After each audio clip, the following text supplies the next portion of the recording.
The following podcast contains naughty language and ridiculous situations. Listener discretion is advised. So today we heard of the passing of Jeremy Bulloch, the man behind the first Mandalorian helmet. By all accounts, he was a pretty nice guy. So I want to say thank you for your contribution, sir, to a galaxy far, far away, and one that's pretty close to home. So rest in peace, bounty hunter. You're my kind of scum. Welcome to Trick or Treat Radio.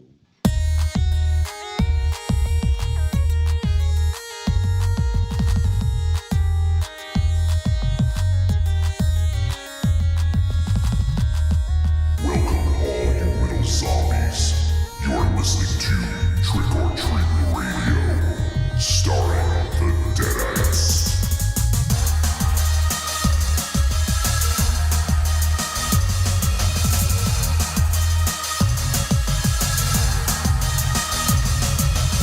Welcome to episode 438 of Trick or Treat Radio. Trick or Treat Radio is the world's most dangerous podcast as recorded in front of an undead studio audience here at Castle Wolfenstein. Also at the Lair of La Swag within the Raven Chateau. Also in the Lair of the Gods and also from Canada, eh? We're down in MZ, unfortunately. We'll get into that in just a moment. But on the show, we have a pinch hitter, and he just sat down after a long bong rip. We're joined by my boy, all of our boys, Rocky, a.k.a. No Man, a.k.a. Green Sativa from Force Insensitive. Good evening, gents, and I want to say that was a beautiful intro. I had to make sure No. Oh, he's got representing here. Yeah, he's got the helmet there. Yeah. Apparently you have a Kawaki and Monkey Lizard fight going on too. we have a Kawaki and Monkey Lizard Fight Club in the back every fucking Wednesday night. Dude. So, got a couple of Rhodians that are trying to shook out on some levied bets, but we'll take care of it in a second. So how you guys doing? Good, man. It's good to have you on. I appreciate you jumping on such short notice. I literally messaged Rocky a few hours ago. I was like, "Hey, Rock, you do anything tonight?" Good. Well, I was taking some bong rips and waiting until 3 a.m., so everything after that is purely left to substances. That's what I figured. I was like, all right, well, I know he's waiting for the finale of Mandalorian Season 2, so maybe we can help kill some time and have him join us. Kill some time is a good way to do it. We're gonna dive into this thing you made me watch.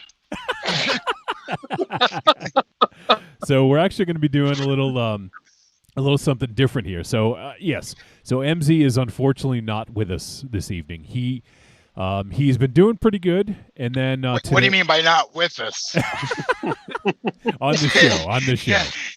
Is he breaking loose this mortal coil and nobody told me? Because then I feel really awkward being on this show right now. We may not want to joke about that yet. Yeah. No. By the way, the PayPal payment hasn't cleared yet, so that's why the monkey lizards being rowdy in the back. Just let me know when I gotta.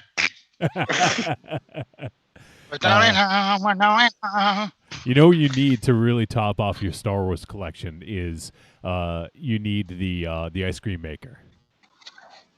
Yes, I do. It can be used. Actually, I thought about making it my new gig bag. I'm just gonna carry that around everywhere when I go. Do you guys, Aries and Ravenchild, do you guys know about the ice cream maker? I am unfamiliar. Is it from years ago, like when we were kids? Yeah, Empire. There's one of the guys running through the hallways of Bespin when they're evacuating. Oh, okay. He's carrying like an ice cream maker because they were like, here, let's give him something to fucking carry. So it looks like he's carrying something. They gave him a fucking ice cream maker. And my wife's ice cream maker looks like it's from the future. He's running through the fucking halls with an ice cream maker, and now it's like infamous. It showed up twice in The Mandalorian. Yeah, and they've used it in The Mandalorian, yeah. The episode where the client pays him and brings out the blocks of Best Star, that containers, and that's the ice cream maker. Yeah. And then just recently in the first episode this season, Cobb Vanth is running around with it. That's right. So it's getting lots of that ice cream maker is working, buddy. So instead of Trick or Treat Radio, this is actually Force Insensitive Take 2, because we did an episode last night. So now we're already talking about Star Wars. We're already 5 minutes. Well, 5 Raven minutes Shadow honored the man, the myth, the legend, Mr. Bullock at the opening, so that's the only reason. in. Yes, absolutely. I'm ready to talk about superheroes. So Raven Chat, I know you and Rocky have been striking up a little friendship over the last few months. Oh, it's so nice, isn't it, Rock? It is, and nobody has ever lathered between my butt cheeks like he does. He's got a soft touch. Let me just say. What? And I love the way he doesn't really sing so much as hum. This really low frequency in my ear makes my back hair stand on end so that he can really get in there with God. the teeth.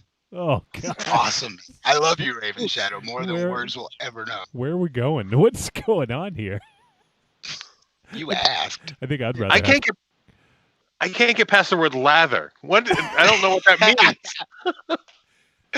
Lather up, Aries. Yeah, but I just don't know where it's coming from. Like It has to do with bathing. You're okay. Don't worry about it. I don't know. Aries is going on no sleep in what, like 36 hours or something, maybe. Somewhere around there. Yeah. He's drinking, so cheers. Yeah, I'm drinking. Yeah. So he's gonna pass out, is what that means. So unfortunately, no MZ this evening. We have some unfortunate news. Not that unfortunate. Oh, Jesus He's Christ! a- Stop, dude. You're gonna give everybody a complex. This is- Holy Christ. This is There's more. a man who's dead. This is And more we're doing a serious. broadcast. This is more serious than the chicken incident because we totally played that up as if something was really wrong. But MZ does unfortunately have COVID right now, which he got a test over the weekend, and he found out his diagnosis. He seems to be doing pretty good so far. He's probably had it for over a week at this point. So my guess is that his situation is sort of like, it's not hitting him as hard as it's hitting other people. So hopefully it stays that way.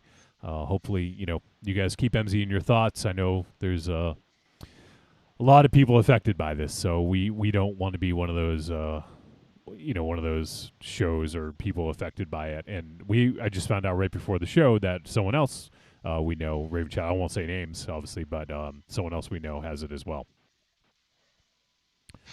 So pretty shitty, very shitty. So we wish MZ a very quick recovery.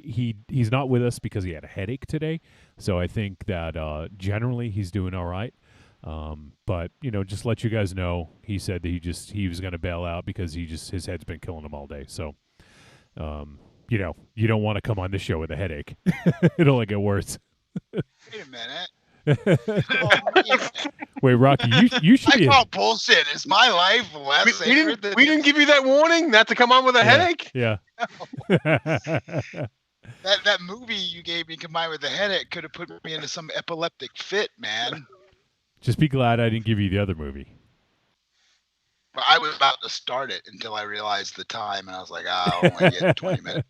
So yes, so because MZ is not here, we put the Trick or Treat Radio signal up. What does our bat signal look like, Raven Shadow? When we ignite it, we call Rocky's showing us apparently. Alfred, get my crime fighting panties. Get the bat panties. The bat panties. They have wings. Are those trademarked? They fucking They are. gotta be, man. They fucking Do you did not that own a in pair the 60s. with Shadow? Is that, baby? Do you not own a pair? Oh, he owns a Yeah, pair. I get the bat fundies. Remember those? I remember your fucking Superman ones. Oh, Your thermal like under pants or whatever the fuck they're called. You used to wear around the manor all the time. Thermals. Underpants. I didn't realize how form-fitting they are until just 2 years ago. So you've been wearing them for 20 years, and you just realized. Yeah. So Rocky, picture what I got for Christmas one I year. don't want to picture you in fundies. Yeah.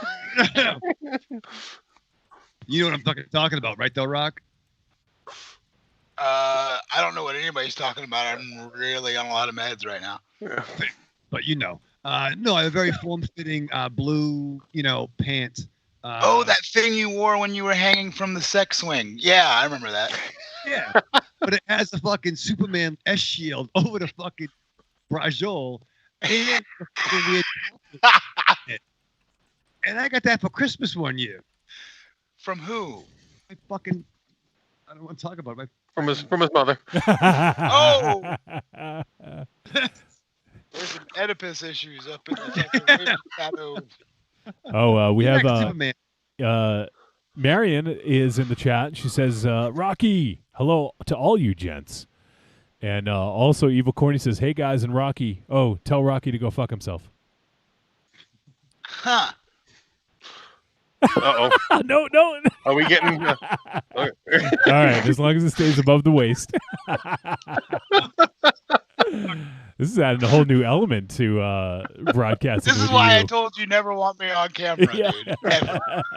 That's very force sensitive area right there. Jesus Christ.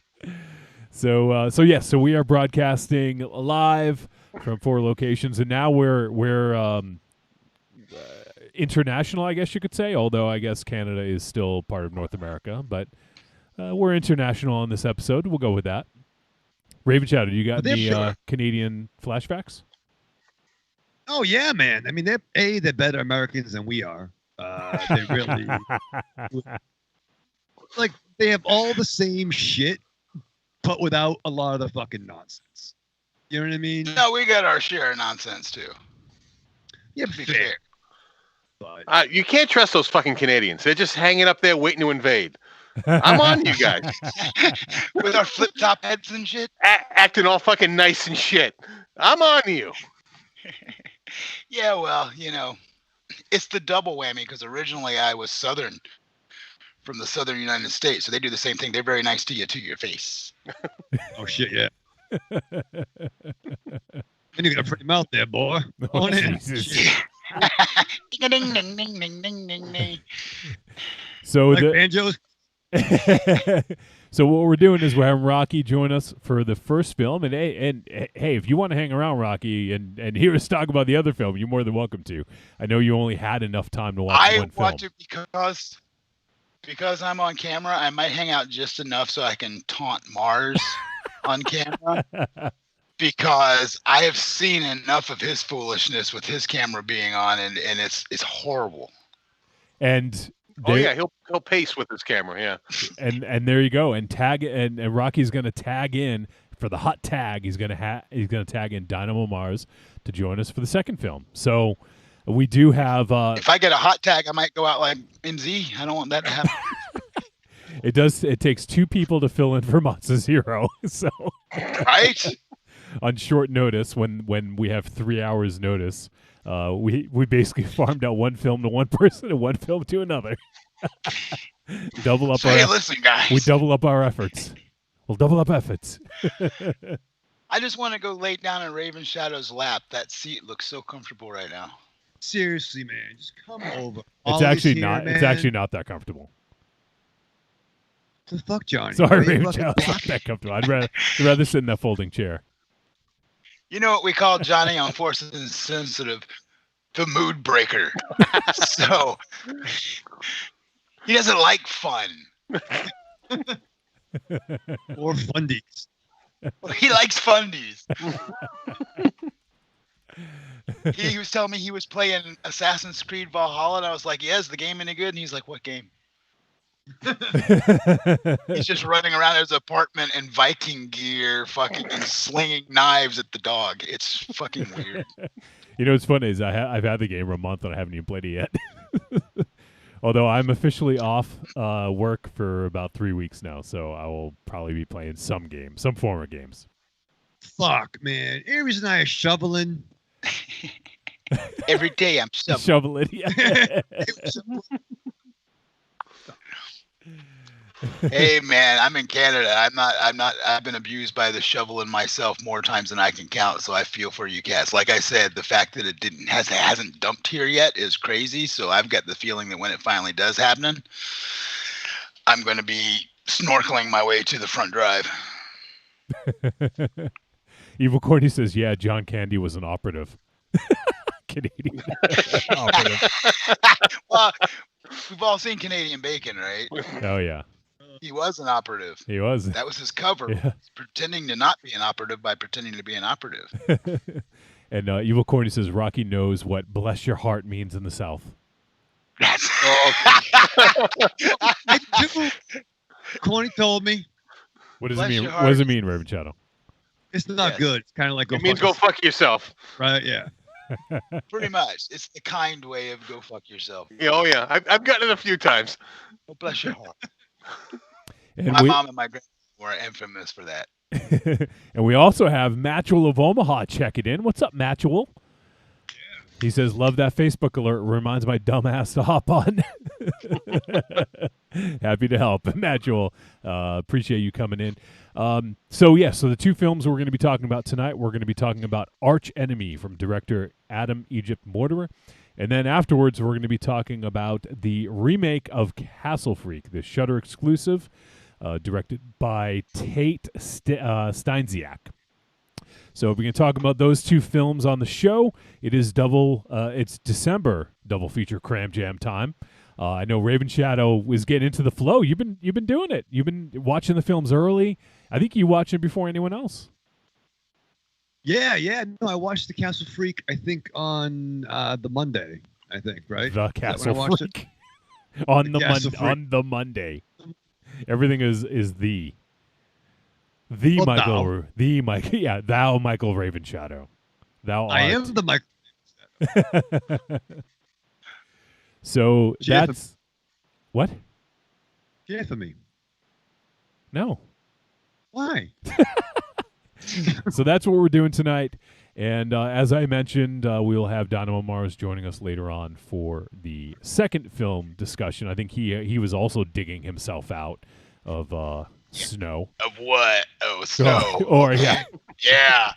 I was going to say a mountain of ho-ho wrappers and fucking 6 tons of Hot Pocket boxes. Oh, that's what he had to dig through to find the shovel.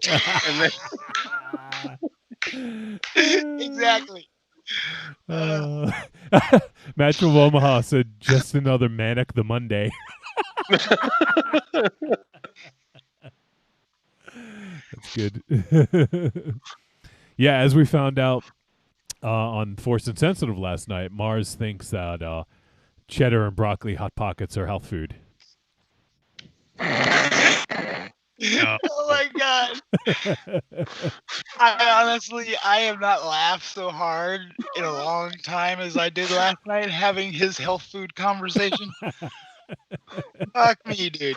Yeah, that's why Johnny's so big, because he eats fucking bacon cheddar Hot Pockets. Or whatever. Yeah, they're totally vegan. I'm sure it is. I'm sure there's no Well, dairy in that cheddar. There's probably nothing He's in eating it. He's eating some bacon and broccoli.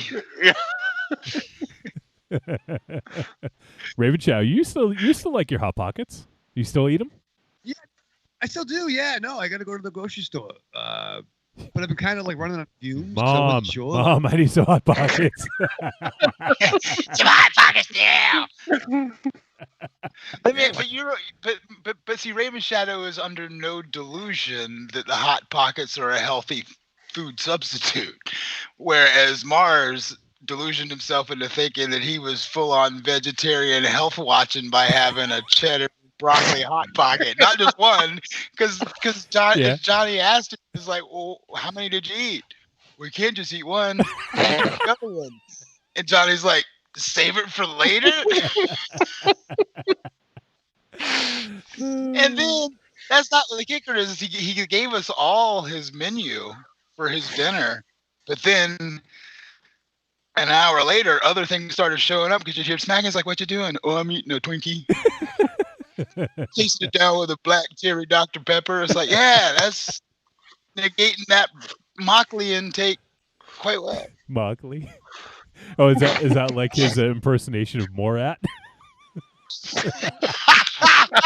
Sorry, I don't want to have too much Dude. crossover of last night's show. I was about to say, yeah, go listen to the show. It'll Yeah. all make sense. Yeah, if then. anyone wants to, go listen to the latest episode of Force Insensitive. You'll hear all those jokes.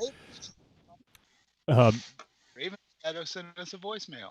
Yeah, you did. Match of Omaha says Hot Pockets count as 3 servings of veggies. In Bizarro World.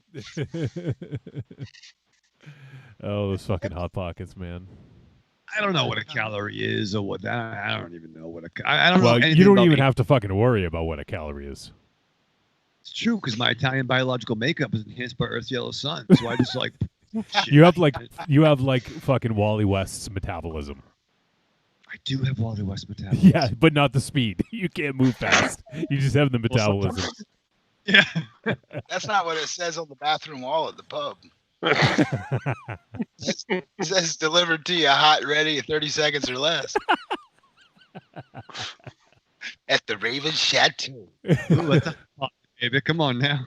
Hey, baby, come on, baby. Hey, baby, come on, baby. Oh, Evil Corny says that menu will make Michelle Obama faint. Dude, that menu would put down a fucking rhinoceros. Put down Many most French fries. many French fries suffered for this. I was trying to do the many Bothans died to bring many. Yeah. This is just Force Insensitive Part 2. Yeah, we should probably fix that. Exactly. So, but yes, I know. I knew Rocky was free because he's just waiting, counting down the hours until the Mandalorian season finale. We got about 6 hours to go, Rock. There you go. Oh, sorry, I didn't mean to put that on my peanut. All right, I'm ready to talk about some superheroes, and I'm just happy to be here with my boy Raven Shadow. I love you, man. Love you, buddy. In Aries, I want to nestle up and have baby chickens in your face. Wow. I keep waiting to see quail eggs fall out of just like the quaff on his mouth. Quail eggs. He looks like an ant. He looks like a tree people. Oh, an ant. Oh, I see. Not exactly sure how to take that. Are you a tall man? Yeah. A tall man? Yes. Are you Yeah. stature-wise? You're like Yes. Were you 6 feet, Aries? I'm 6 foot, yeah. There he is. He could int people. I mean, to be fair, we will be discussing another Aries doppelganger as this discussion continues. Right? No, Oh, yeah. I don't believe so. That's a fucking compliment, dude. All right, so I didn't actually mention which films we're talking about. We're going to be talking about. Oh no, I did. I said Archenemy and Castle Freak. So we'll be talking about those flicks. We do have. I think we got 1 or 2 voicemails already. But if anyone is listening live, and we lost Rock. Look at that. No, I'm still here. I put it on. So you don't see me get up and exit the chair. I do that. Oh, I gotcha. Well, now we have that stupid Skype logo. Let me. I'll just leave it. I'll just leave it on. You can see my blank wall. That's fine. No, I got a technical difficulties thing. I got it.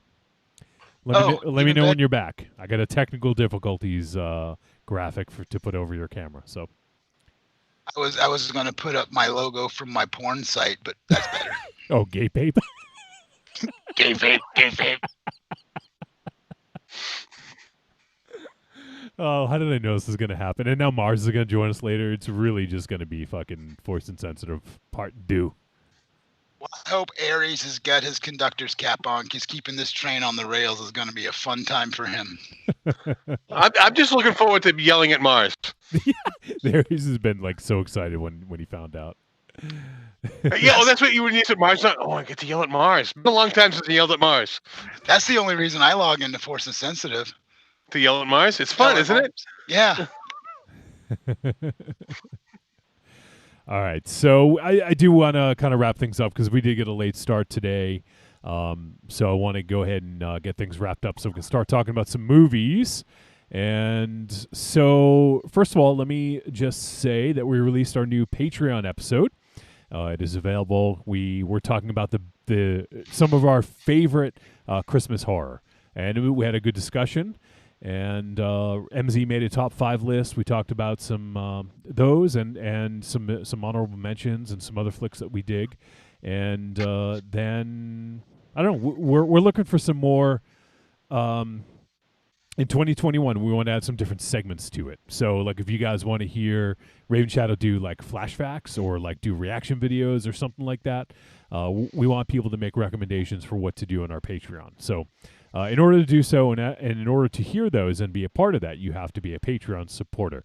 So, for as little as $2 a month, you can go ahead and get access to all of those exclusive shows, and you can also help shape the future of those shows.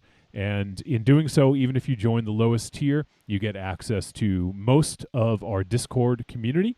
And on there, you can go ahead and give feedback, chat with us and others. And then we also have a bunch of other stuff going on. In some of the other tiers, we got the Monster Piece Theater Movie Club, which we released 2 weeks ago. We talked about the original Castle Freak, which is relevant because we're talking about the remake today. So I'm glad we got a chance to talk about that. So we can kind of compare and contrast. And then also in the higher tiers, as we did last week with our boy Carlitos, he did a Patreon takeover show where he got to program the entire show and come on and co-host with us. So if you guys want to do that, that is the Terminator tier. Go ahead, check it out, patreon.com/trickortreatradio. And then, Raven Shadow, we also do periodically now and then a segment that is gaining in popularity called the Blackout Tapes. Oh my God! I mean, the momentum around this segment and it is just picking up steam, man. I mean, it's hot. It's just snowballing down the hill. And this should be an announcement soon as we enter the holiday. I guess holidays they call them. Yeah, that's what they call them. I guess they're called holidays. But yeah, we got we got Jesus' birthday coming up. We got your birthday coming up. You, Raven Shaw's birthday, right? My opening act is Jesus Cristo. He's jerking the curtain for you. Jesus is jerking the curtain for the main event. That's right. I'm sure nothing bad will come from making that statement. Lightning bolt. That boy just said Jesus was jerking his gherkin. What the hell's wrong with him? Bless his heart. It's exciting, but no, I think yeah, there'll be a Blackout Tapes announcement soon. I love the enthusiasms and the support. So yeah, the enthusiasms. It's plural. Enthusiasms. It's more than one. Right. You're twice as excited. Hey, I signed up for your Patreon. That's how you invited me on the show tonight, and I want to go to a Blackout Tape. So there you go. I'm signing up. Don't let Rocky Black Tapes. It'll go till 5 in the morning. Yeah, exactly. Like 2 weeks later. Yeah. Marion says New Year's Eve blackout party. Wow, Marion's making a bold statement there. Is she asking for a New Year's Eve party? I believe that's a demand. Yeah, I think it's a demand. Or an order. Yeah. So lots of stuff going on with the Patreon. We'd love to have you guys be a part of it. So if you want to, go to patreon.com/trickortreatradio, and you can join for as little as $2 a month. Every little bit helps, and we give you something in return for your patronage or for your support, whatever you want to call it. So go check that out. Simply $2 a month, you can keep a Mars and tapioca pudding. That's all you need. In boba tea. Cue the Sarah McLachlan music. We don't need Aries' beard to get too shaggy. We need combs and oils to keep that coif happening like it is. Please, $2 a month is all you need to send to Trick or Treat Radio. And Raven Shadow will do a pole dance dressed as Jesus. Wow. Is that true, Raven Shadow? Yeah, I'm like a cross pole. That'd be fucking weird, man. Yeah, it would be. Think of the tricks you could do. You could actually, be like. What are you doing? I'm like, I lay down. I will make you a cross pole if you do a pole dance on it. Oh fuck yeah! I will donate money Wow. to this. Both Marion and Evil Corny are just laughing in the chat room. Well, Marion's already seen it, so Yeah. she's ahead of the curve. Yeah. That was last New Year's. That was last night. That was Nude Year's. New Year's Eve.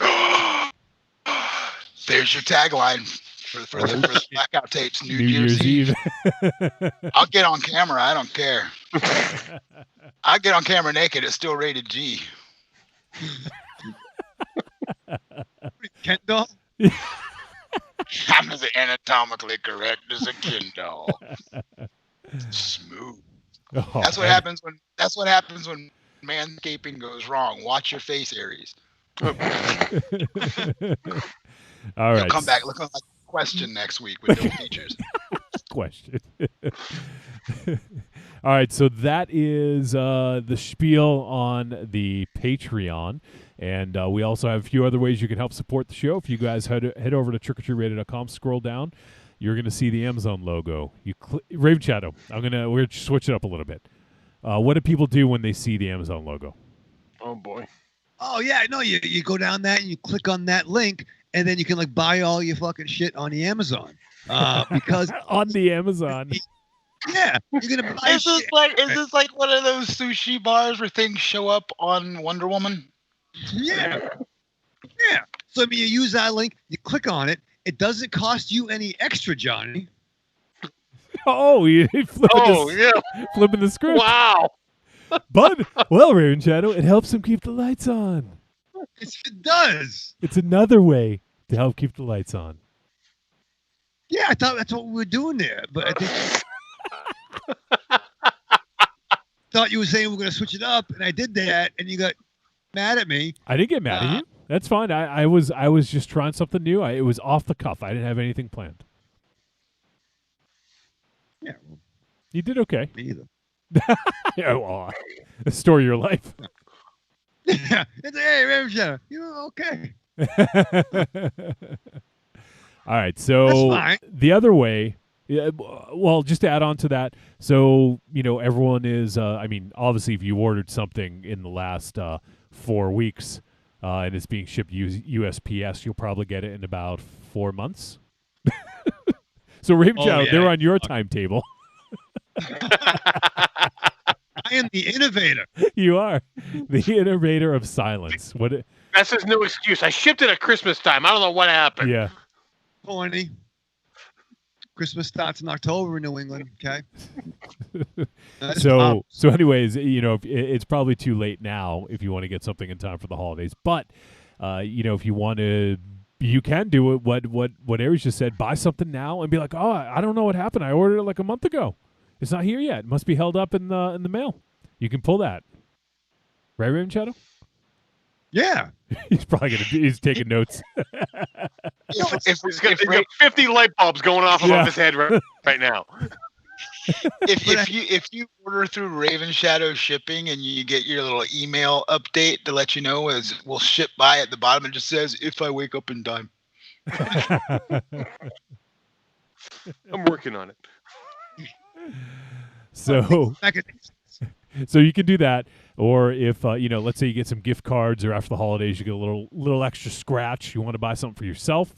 Use our link, and we get a little tiny cut of it. And also on trickortreatradio.com, you can click on the store, and there you will see some digital content. We got the greatest hits of Trick or Treat Radio volumes 1 through 3, and we have some folks who've been listening for a long time, Raven Shadow. But if someone is just listening for the first time, maybe they just recently picked up the show, or they've just been around for the last year or two, there is 8+ years of content. And as we said, I think it was 61 days of you could basically play the first episode of Trick or Treat Radio up until the most recent. For 61 days, you'll have content to listen to. 24 hours. So there's 61 days worth of stuff. So we don't expect everyone to go back into the archives and listen to everything. But if you want to get sort of an example of what is out there, the greatest hits are a great way to do that, because we have the highlights, the lowlights, the midlights, and everything else in between, Raven Shadow, right? Oh yeah, it's a cacophony of chaos. Chaos. Yeah, there you go. A cacophony of chaos. It's a Dagobah of debauchery. Yeah. Dagobah. So the Italians live in the galaxy far, far away. It's a sarlacc of something. Yeah, they're all in like jumpsuits, running suits. Are they those really good? Dagobah. Oh. Going down the fucking Dagobah, you hear? The original Dagobahians were Dagobahians. I can say that because I'm half, okay? Jesus Christ. Dagobahian. Look at that's funny, Johnny. Dagobah. Which half? The half that has swamp ass? Do you know what the name of our... So once again, to call back to Force Insensitive, the name of our episode from last night, which I can't believe none of us have ever said before, at least I don't think so, was These Aren't the Roids You're Looking For. That's pretty good. I mean, I'm not looking for any roids, but well, it came about because of Mars talking. I think we were talking about Mars's hemorrhoids. well, I think Matt Murdock saw that coming, right? I mean, I think. Yes. 90% of our conversations on that show originate from the center of the galaxy, which apparently is the anus. Yeah. Well, I gotta stop listening. That's why we have -2 listeners. We actually have a couple of people to write reviews. All right, so that's how you can help support the show. All of those ways, will help keep the show running. It costs a lot. We got all the hosting with the website hosting. We have the podcast hosting. We have all the software that we need to do the live show. Streaming accounts, internet, everything. So it's not cheap, and every little bit helps. We appreciate everything you guys can do. All right, so I want to jump into these movies, but before we do that, we're going to take a very quick break.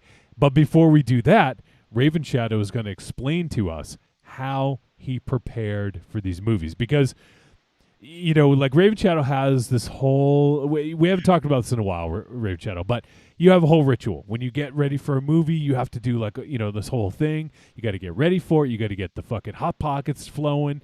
You got to get the Uncrustables unwrapped. You need to get the chicken nugs all hooked up. Your dipping sauce is spread out. Whatever. You have a whole thing you do. But when you in December for Double Feature Cram Jam, that's a whole nother fucking bag, man. So what do you do to prepare for this fucking week's movies? I got to do all those fucking rituals twice, Johnny. So that's a lot of fucking shit, man. That's fucking 2 fucking more rituals on top of 2 fucking films. I don't fucking know. Is it, what day is it? I thought I did the fucking Hot Pocket thing on the Monday, but now we're going to do it again on the Wednesday. What the fuck? I just want to watch fucking AEW. You know what I mean? I had to fucking work from home today. And by the way, there was a fucking nor'easter kid. So I got out, got done shoveling. I fucking took a shower, had my hair was wet, finished today's movie today, and then strapped on. The following message is a paid advertisement for the Cult of Muscle podcast. The Cult of Muscle. You're either in it or you're dead. It's the dawning of a new age. The halls of Valhalla have been shuttered. The heroes of yore have either retreated to the shadows or taken to capering for the amusement of the small folk. Their past glories a distant memory. The barbells have been torn from their once puma-strong grips. The beards shorn from their square jaws, only to be transplanted onto flannel-clad, puny weaklings with fingers barely powerful enough to strum a ukulele. The time has come, my brothers, to restore order from the chaos. No longer will our heroes be forgotten. No longer will their great deeds be viewed through a foggy lens of irony. Hear now our rallying cry as we scream it from the mountaintops, as we bellow it from iTunes and Libsyn and Facebook. It's time to join the cult, my brothers. So don your cloaks and enter the Cult of Muscle.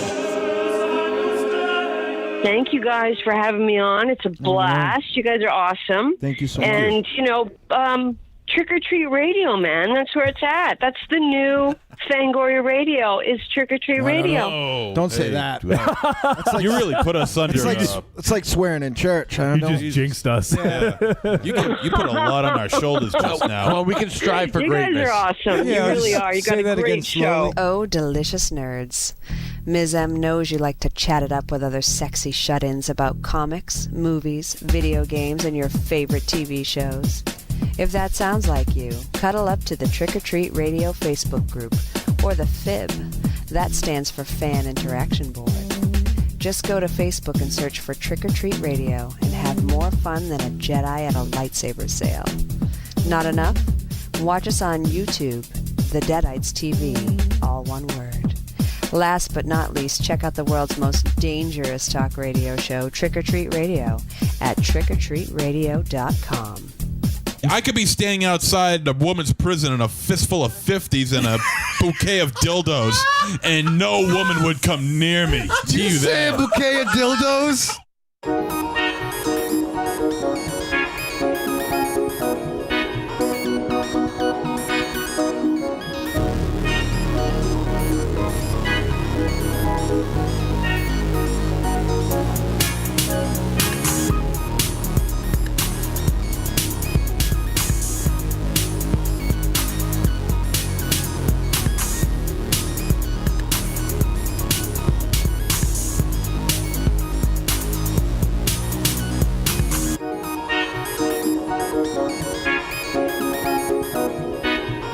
All right, we are back on Trick or Treat Radio. Well, I'm back anyways. All right, so we are going to talk about our first film, and that film is Archenemy. This film from 2020 is not rated. It is 90 minutes, and it is directed by Adam Egypt Mortimer. Is written by Adam Egypt Mortimer and Luke Passmore. And the film stars Joe Mangianello, Jessica Elaine, Mac Brandt, Kieran Gallagher, Christopher Guyton, Glenn Howerton, Paul Scheer, Amy Symetz, Joseph Reitman, Zoli Griggs, and Skylan Brooks as Hamster. I know it's going to be Raven Shadow's boy. He's not here to say it, though. And the synopsis for the film: Max Fist claims to be a hero from another dimension who fell through time and space to Earth, where he has no powers. No one believes his stories except for a local teen named Hamster. All right, so let's start talking a little bit about Archenemy. Now, first things first, this film is directed by Adam Egypt Mortimer. Now, we've done a film from Adam Egypt Mortimer before, and it actually was about this time last year, I believe, if I'm not mistaken. We did a film called Daniel Isn't Real, which starred Patrick Schwarzenegger, or featured Patrick Schwarzenegger. And there's something interesting I'll bring up later as we sort of talk about the film. I don't want to mention just quite yet that I read about this. But this is his follow-up to Daniel Isn't Real. And the interesting thing about this film is it is produced by Legion M, which is, if I understand correctly, Legion M is sort of like in a sense, it's like a crowdfunding for films. And basically the way that they do it is people give money, they help fund the film, and they become a part of like a producer. And it's basically all crowdfunded is how they do it, and then because of that, the crowds, who give money get, they get cool stuff in return, and they get to be a part of this by giving money. So instead of going to investors in Hollywood and asking for millions of dollars, you can basically go to the people and ask for, hey, can you give $5, $10, $15, $20? And then if enough people do that, then you have your couple million, right? So it's kind of an interesting setup that they have. And we've done some films from Legion M in the past. Most notably, we did Mandy, which is funded by Legion M. And they also did, we didn't review it on the show, but I know Raven Shadow saw it, and I think Aries might have seen it already as well, is the Jay and Silent Bob reboot. Oh, yeah.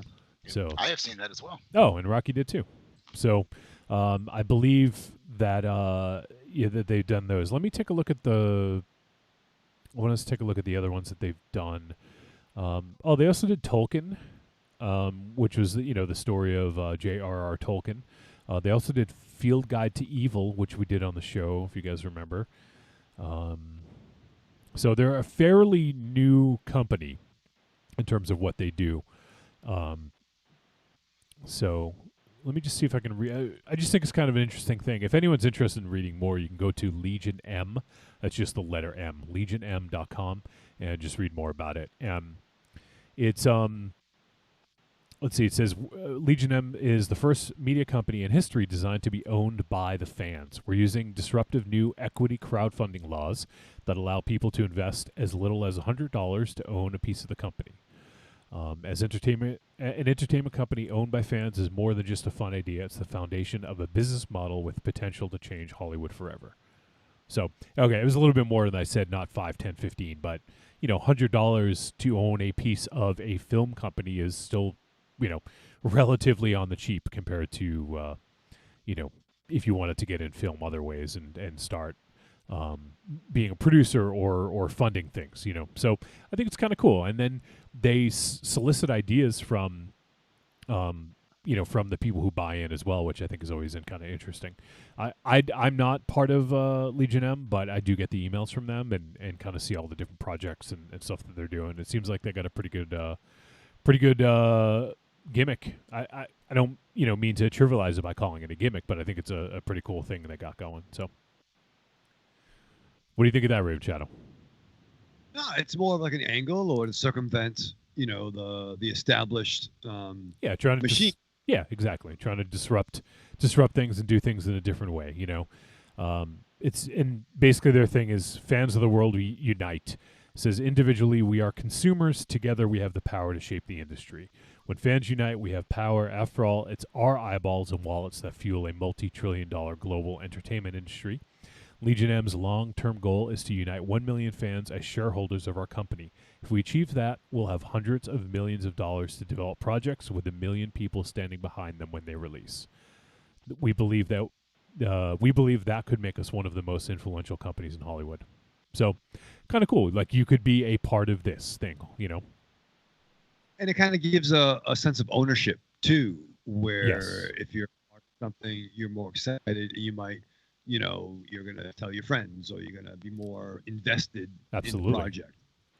Yeah, and I think that's a great thing to bring up because that's absolutely, one of the benefits of it is, just having that emotional buy-in. If you pay money to this company to help fund projects, then yes, you're emotionally invested because you're financially invested. So is this an opportunity for MZ to finally be who he should always have been and be a porn producer?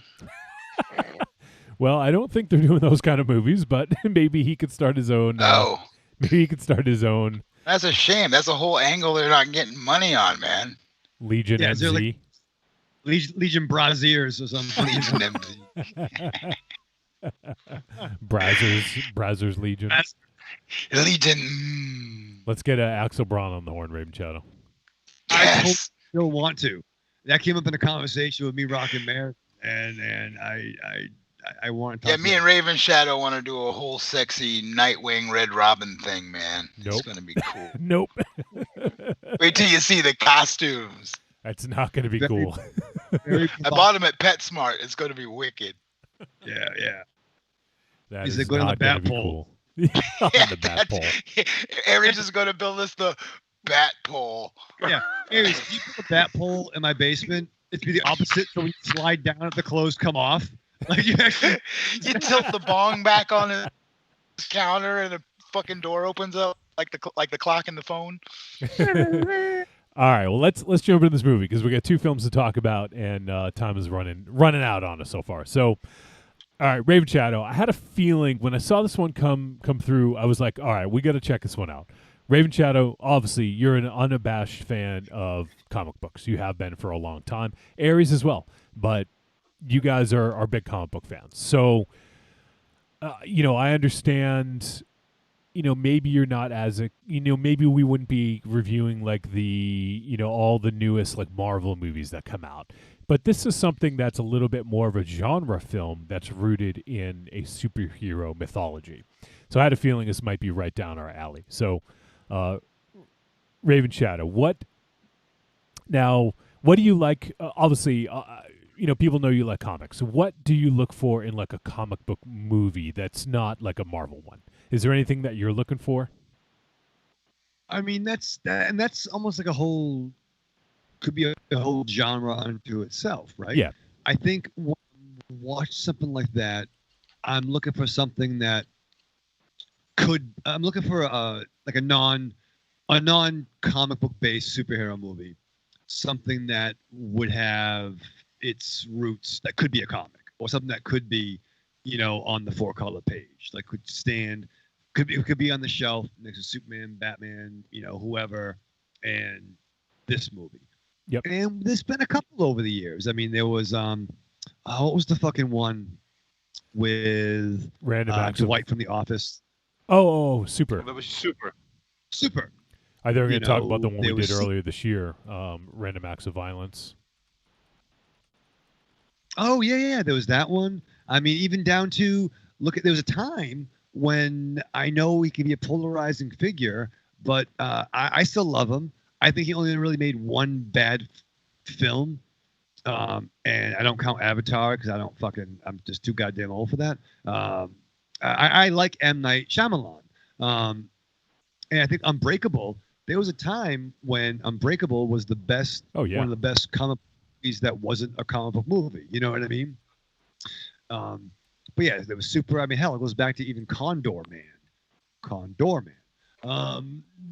The Disney picture, and there's been attempts. There was the Russian picture we saw, so the Guardians, yeah. Guardians. So I want something that would feel like it would have its 4-color roots on the screen, if that makes sense. Yeah.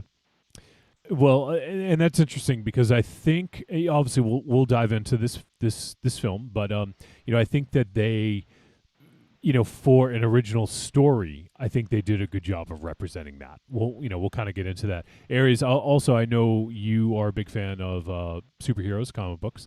Is there something specifically kind of taking away from the big budget sort of Marvel style, DC style film? Is there something that you're looking for in a comic book movie? Well, I mean, when you just take the straightforward superhero comic book movie, I like the fantasy aspect of those. But when you're dealing with a non-traditional story, as in this one, I do like the reality base of this, where it was, as we're getting into this movie, you don't know whether he actually is a superhero or we're dealing with mental illness. Mm-hmm. And I like that aspect of this as you're diving into the separation between this type of movie and a traditional superhero movie. Yeah, and I'll agree with that. I wouldn't want something that is just straight up like fantastical, like jumping into like an origin story right away and kind of like playing it off like it is like an existing property. I don't know, like this I thought did it in an interesting way. How about you, Rocky? Is there something kind of same question to you? Is there something that you look for or that really makes it stand out to you when you see a superhero movie? It's doing something maybe a little bit different. Yeah, I like it as long as as long as it's integral to the story and it's not just, hey, look at this thing that's a consistent prop and or story piece that never gets explained, which has happened in quite a few of these movies that try to deviate and take a turn, but they leave you hanging on so many side things. This movie, I affectionately, within the first 30 minutes I watched it, I affectionately called it Meth Head Hancock. All right. You're familiar with the Will Smith? Yeah. Will Yeah, Smith no, flick, it's fair. where he was a homeless guy and he was an old superhero who just gave it up and all this stuff. It was getting that vibe to me, but I will say this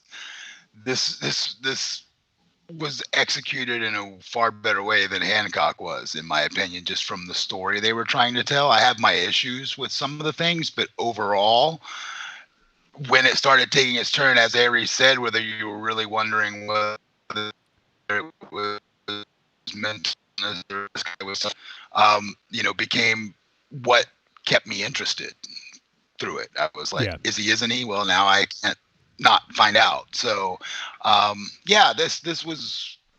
that's what I thought when it first started, but was pleased. So this had those deviations from the norm that actually had connective tissue that made me enjoy it by the end. The end was sort of satisfying for the story they're telling. I mean, they're not, it's all boxed in your basic superhero premise, but the way it gets there was fun.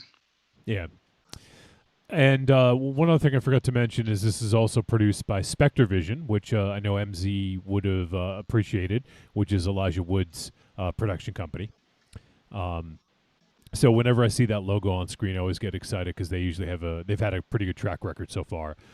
So I thought that was cool. And then also Joe Mangianello is also one of the producers on this. Now I want to talk about Joe Mangianello. Obviously, he has already been sort of like, you could say, I wouldn't call him a superhero, but he's Deathstroke. Yeah, he did play Deathstroke. Yep. And he is announced to do a Deathstroke film. I don't know when or if that's happening, but my guess is that he also might have a bigger role in the Snyder Cut. It sounds to me that since Affleck has signed on to do whatever continuing Justice League projects are happening there, so is Cavill. It seems to me that new life is coming back to those old projects that got defunct. That Deathstroke thing was supposed to happen around the same time Affleck's Batman movie was supposed to get made. So it sounds like part of the deals of getting everybody back on board is allowing them to sort of finish these projects. Yeah. And I'm trying to think see if he's done any more. I don't know if this is his first foray. Obviously, as we mentioned, he did, all the stuff associated with Deathstroke. And yeah, he was in True Blood. I'm just trying to think if there's any other superhero stuff. He was in Magic Mike XXL, Raven Shadow. Yeah, he was definitely super right there. I mean, not for nothing, but and he was in the Netflix Pee-wee thing too. Oh yeah, yeah. But he's great. I mean, he's big. He's a big D&D guy. Like he's a big nerd. Oh yeah, huge nerd.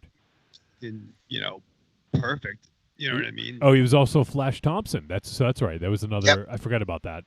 Another connection to comics and superheroes.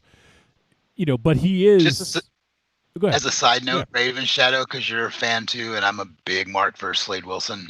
Did you see the shots that Snyder snuck out of the Apocalypse World Deathstroke that was supposed to appear in the flashback? Him with the mohawk. Have you seen that yet? Joe Manganiello with the big white mohawk.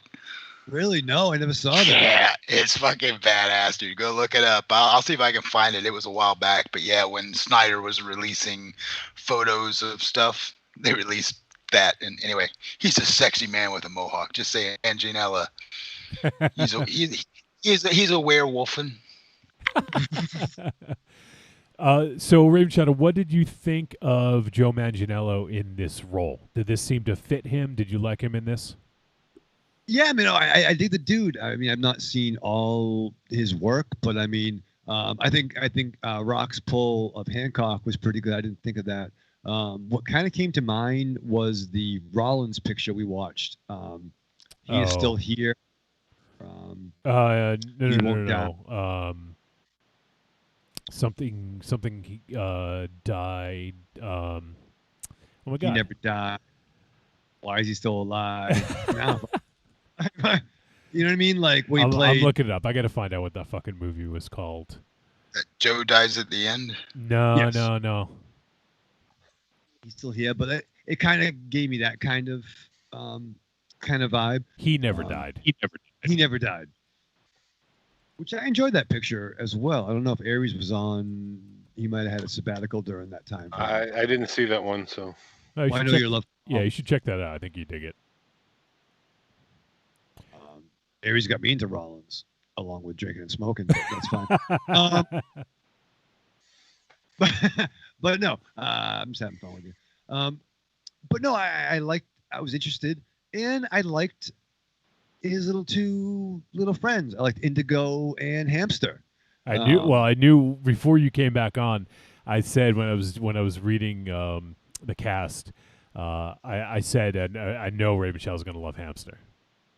Oh, I'm a huge Hamster mark. I kind of like Indigo. She had kind of weird, like Sasha Banks kind of vibe going on, which I like that. But I liked those two, and I liked Hamster a hell of a lot more as the picture progressed. I like the world. Yeah, and I think they do a good job of, kind of selling the world, and we'll get into that in a sec. I want to talk a little bit more about Joe Mangianello. Aries, did you have any thoughts about Joe Mangianello as Max Fist? It was a very believable character. I like how he was introduced, and it was weird. And I kind of snapped at Raven Shadow because in some weird way I was relating to him at the beginning of this movie.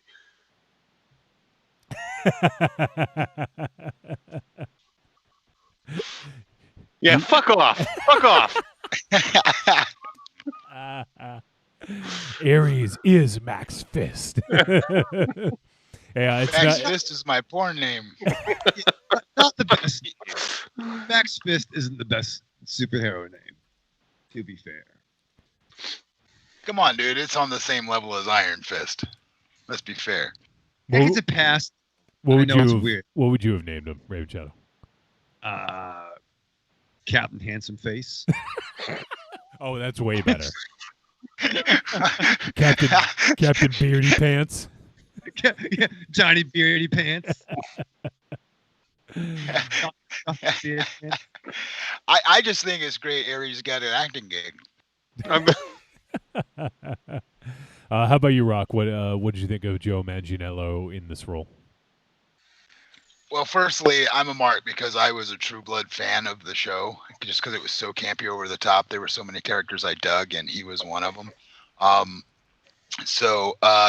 obviously my love for Deathstroke when he even had his 10 seconds on camera, I was all elated. But yeah, you know what? It actually, I didn't, I was busy doing something else when the credits started, so I didn't see who was in the cast because the movie was thrust on me very fast, so I was kind of learning as I went. I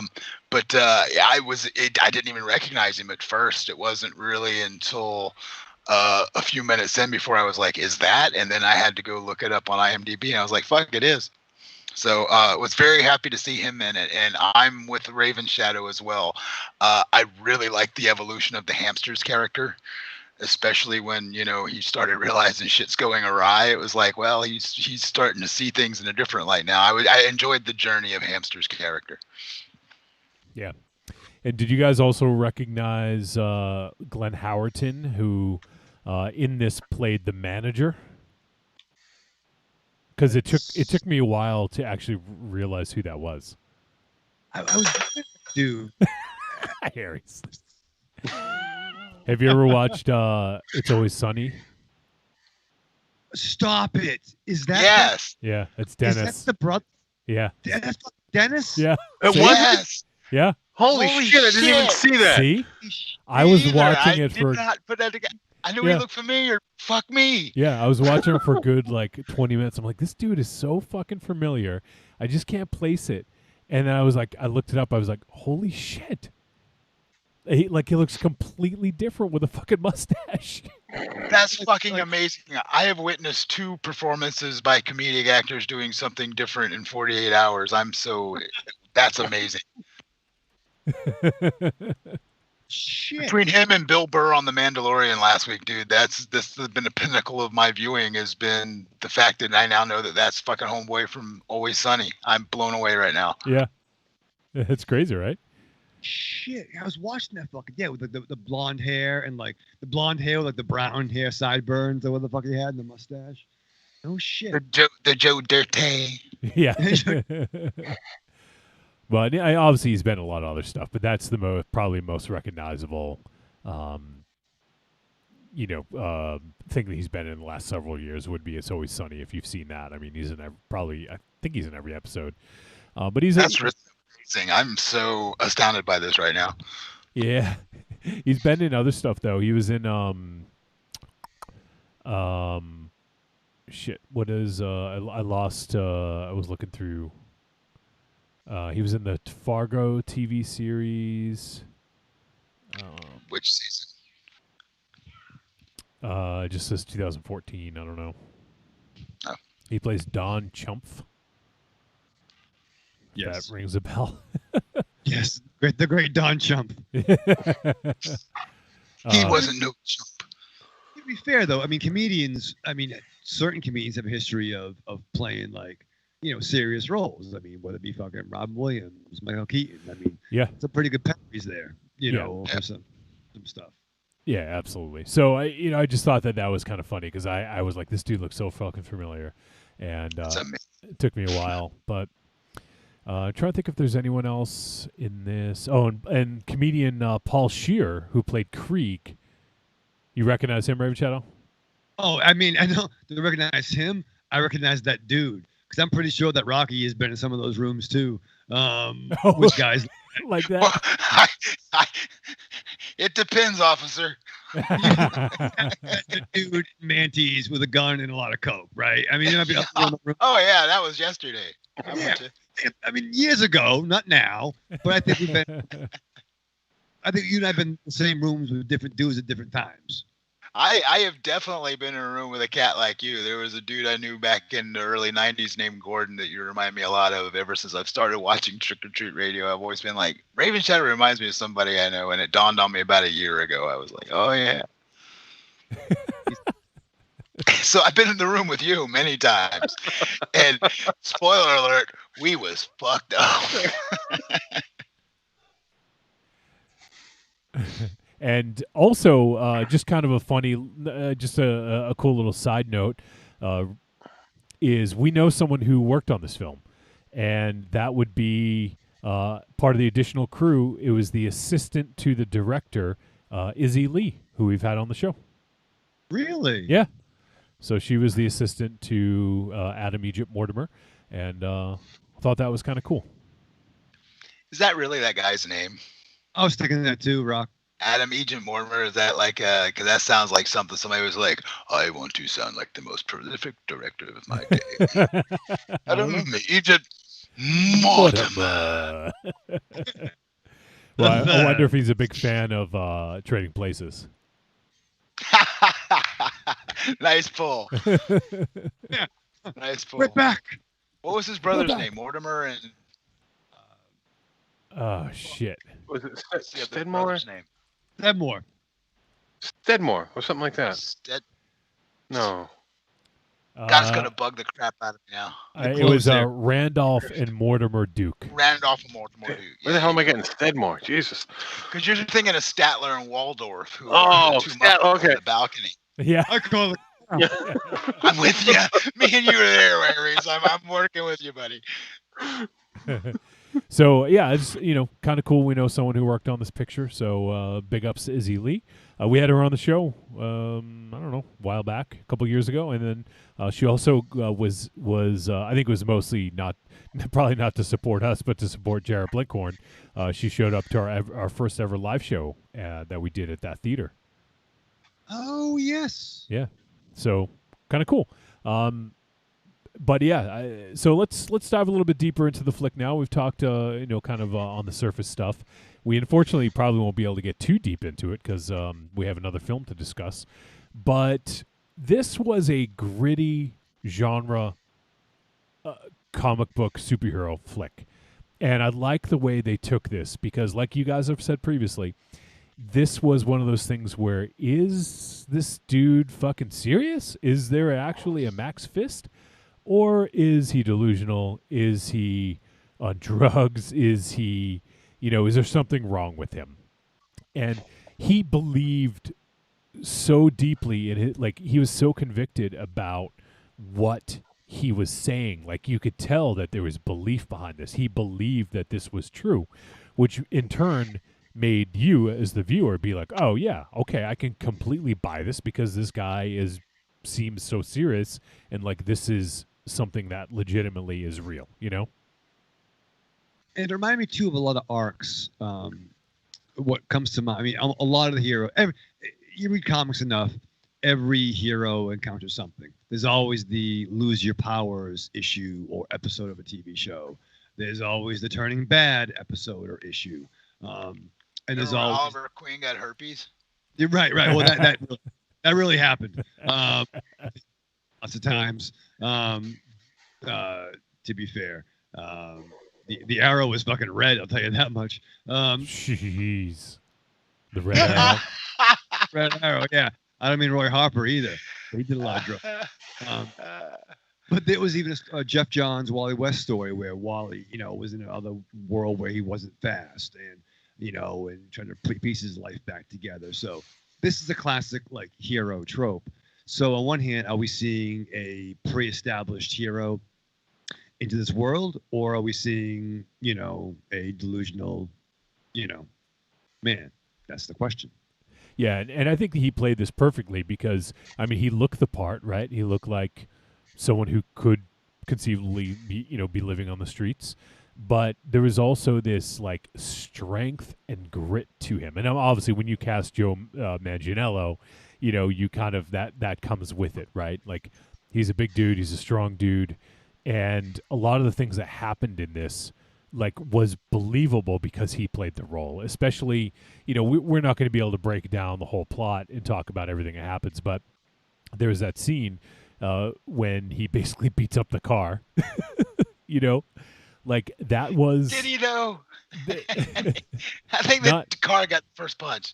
Not Vince Vaughn style in Brawl and Cell Block 99, but still, like he definitely. But to me, that almost seemed believable. Like that's another one of those things. Like, okay, this dude claims that he's a superhero who doesn't have powers here, but I could kind of see. This dude takes a beating, right? I mean, he did get hit by a car and get back up and then hit the car. Right. I mean, that's true. Yeah. You haven't seen too many fights against a car, and this dude definitely fought a car. No, but I tell you what, 2 a.m. I've gotten up in the middle of the night to take a pee, and I've had a fight with the corner of the bed many times. And you lost all of them. Yeah, you lost all of them. You lost all of them. Exactly. Are you going to say something, Raven Shadow? Yeah, in terms of fighting cars, it's pretty much, Brawl in 99, that cut scene in Street Fighter 2. Yes. And, Did this not also give you a vibe of sort of the Don Quixote idea? Like, I don't know, I had that moment of like, this is Don Quixote facing off against the windmill. I can see that. Anyway. Because we see him, I mean, he's kind of like a local guy. Like he's the drunk superhero guy. So when he goes to the bars, everyone thinks, oh, you're the guy that thinks he's a superhero, has a big beard, and drinks whiskey. Yep. Or as they call Raven Shadow.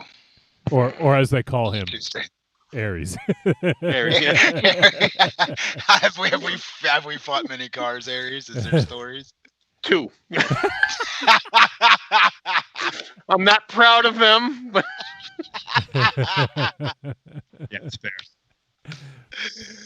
Nice. So we get we get the setup and we get to meet Indigo and Hamster, and I think the cool thing about them was it was this sort of like morally gray area because Indigo was trying to provide because they didn't have parents, right?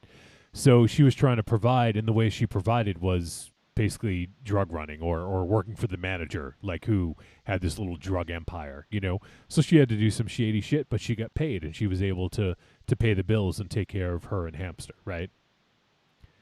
So it's like you kind of can't blame her, but she also seemed very comfortable in that world, right? Yeah, I mean, To she a was, certain degree, yeah. yeah, I think even she communicated that. Like she didn't, and even like some of the conversations she had with the manager, I almost wondered if there was a little more backstory than we knew. You know, where even the manager wanted to groom her for like a bigger role. It seemed like. That's what it seemed like, yeah. But then when she got home and found out the Hamster was taking photos of like drug dealers, she got pissed off. Yeah. Well, we I learned like that I like the fact that Hamster was sort of, for lack of a better way of putting this, was, I mean, throughout all comic books, Spider-Man, Batman, Superman, everything, there's always been the, you know, the connection with a reporter of some sort. And I like the fact that they made Hamster that role as sort of like in the modern day of just getting a blog up and going about something is how, you know, people break into it. It was kind of nice that he fit that, you know, little archetype within the story. Yeah, like a Jimmy Olsen type character. There you go, exactly. Because he wanted stories, and that's what brought him into the local drunk superhero guy when he's walking along and finds him punching the fucking wall. Like, hey, you're the guy. Finds Ares punching a phone booth for no reason. Which I've seen that. That was. That was pretty crazy, I though, seeing him punch the fucking wall. Why doesn't Ares have a special on your Discord? Yeah, on the but with the Patreon, because I think we need to find out more about Ares. We need to find like fucking he's like Russell Crowe fighting around the world with Ares, inanimate objects. I'll fuck you up. That would have to be like a whole series of shows, all the stupid fights I've gotten into. I'm down, dude. I'm intrigued now. I want to hear Ares Quixote's story. Once there's no longer a pandemic, I think we'll have to make that happen. I've seen Ares like ride, like surf on vans, like Teen Wolf style. I've done that. He used to. I think he was driving at one point. Somebody else went from the passenger seat to the driver's seat. He climbed over and went into the right. Yeah, you fucking. He did the take the wheel move. Take the wheel and out the window. Yeah. I was in the back seat because I was 17, man. But yeah. Nice. By the way, Johnny, that's an excellent shawl you have. Shawl? That draped across your arm. Oh no, that's your arm hair. My bad. Oh, sorry. Jesus Christ! I was like, that's a really cool black shawl he's got there. You're talking like a couple other hairy dudes, and I'm the one you pick on.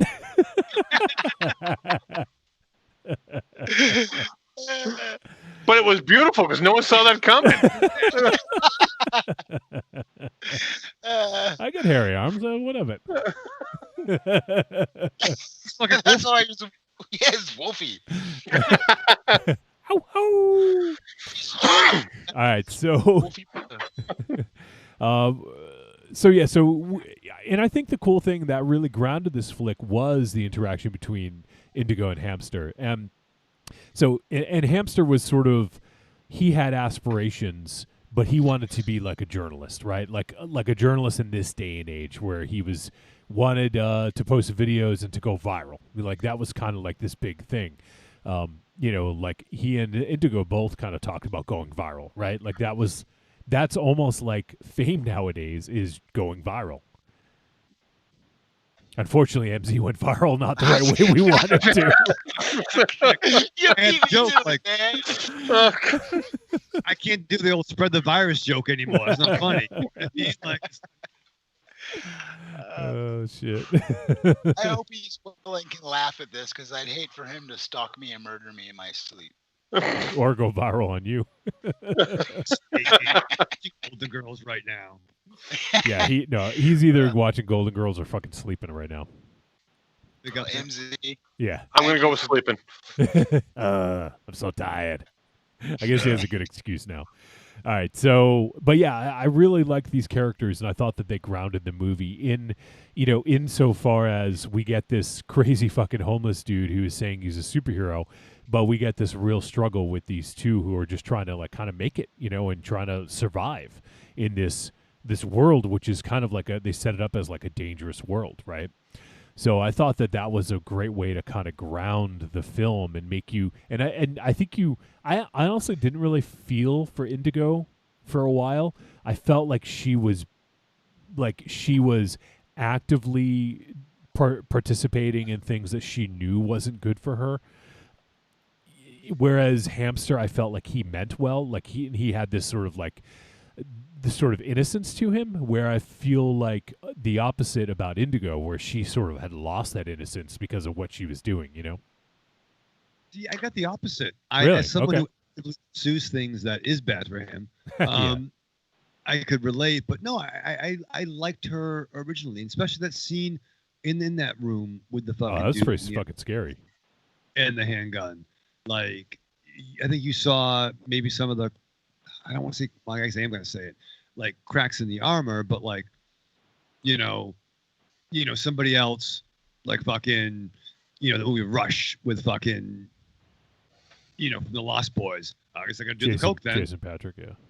I guess we're doing the heroin, to prove that we're undercover. Where she, but then actually she did that scene. She went all in, and you saw that fear in her face when that to prove her how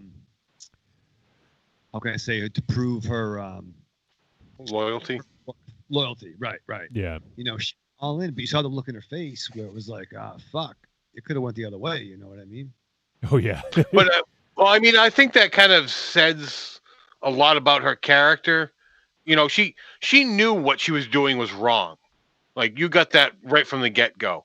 And the extent she was willing to take it brought her beyond the point of from good to bad. Even though what she was trying to do was ultimately for good, she crossed that line. Yeah. Well, and this is, I mean, we've seen this story before in other, tales such as this, but there was a chemistry between Indigo and Hamster that, I believed in that brother sister bond thing with them, where a lot of times I don't get that jive, and I love the fact that, like Raven Shadow was saying a minute ago, for lack of a better term, Hamster was sort of our Jimmy Olsen, thank you. Yep. Was sort of our Jimmy Olsen, and she was, I'm trying to think of another character's name that does it, but her being the family member that had to provide in their situation, and always ends badly for usually the family member in that situation. Glad to see that it was a different take on that in this story, but I don't know, the actors that they chose to tell this story is kind of what kept me locked in through the beginning portions of What the Fuck. So big, I'm just saying, very good acting people do good. Acting people good. Yeah, no, I agree with that. I think the performances were solid, and I think that it sort of needed that to really sell this world, and I think that the performances were all there. And also, we haven't mentioned, but I also really like Amy Symetz as Cleo. Sort of the archenemy, if you will. I thought that her role, even though it wasn't quite as big as some of the other characters, was quite good, and she obviously played an integral role to the overall story.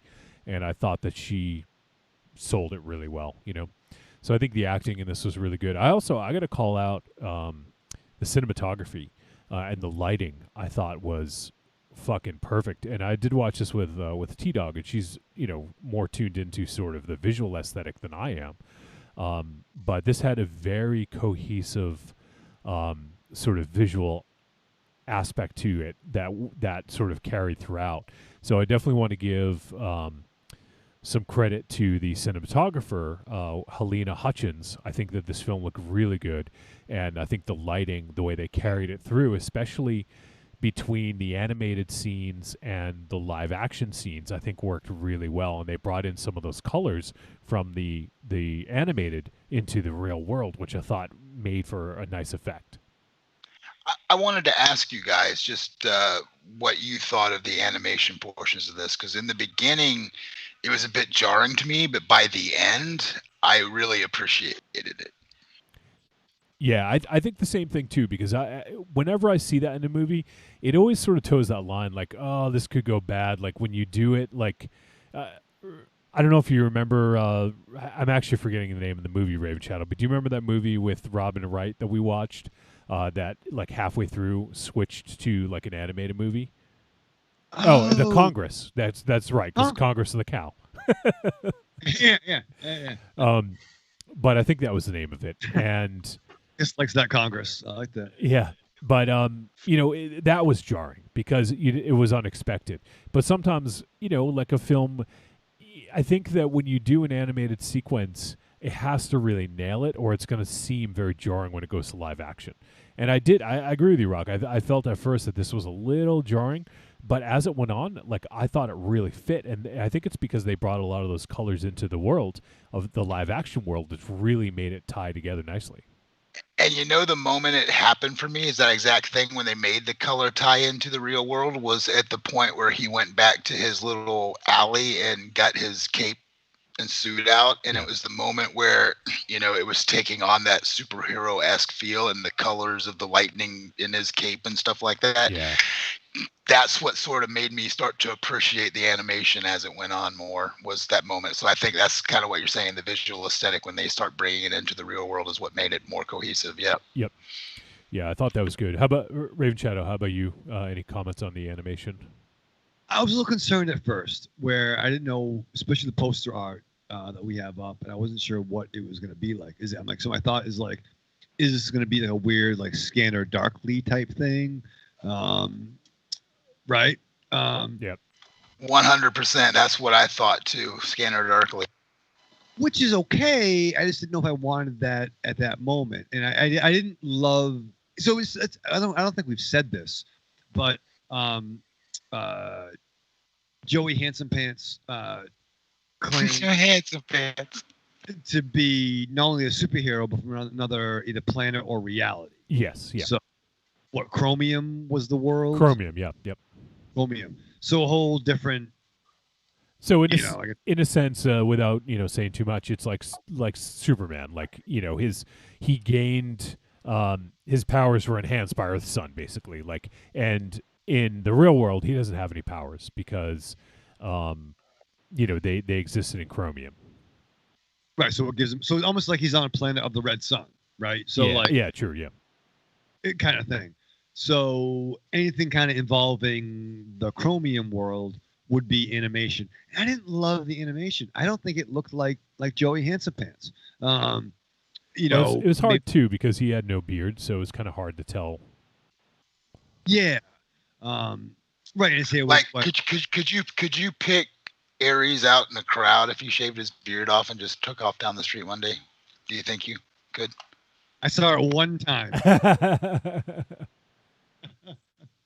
I'm just saying, animation stone jaw superhero guy versus, bum fights.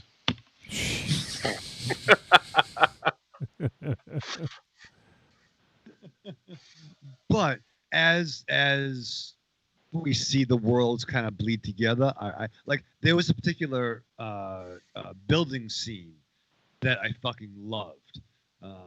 Maybe towards the end that I really adored. Yep.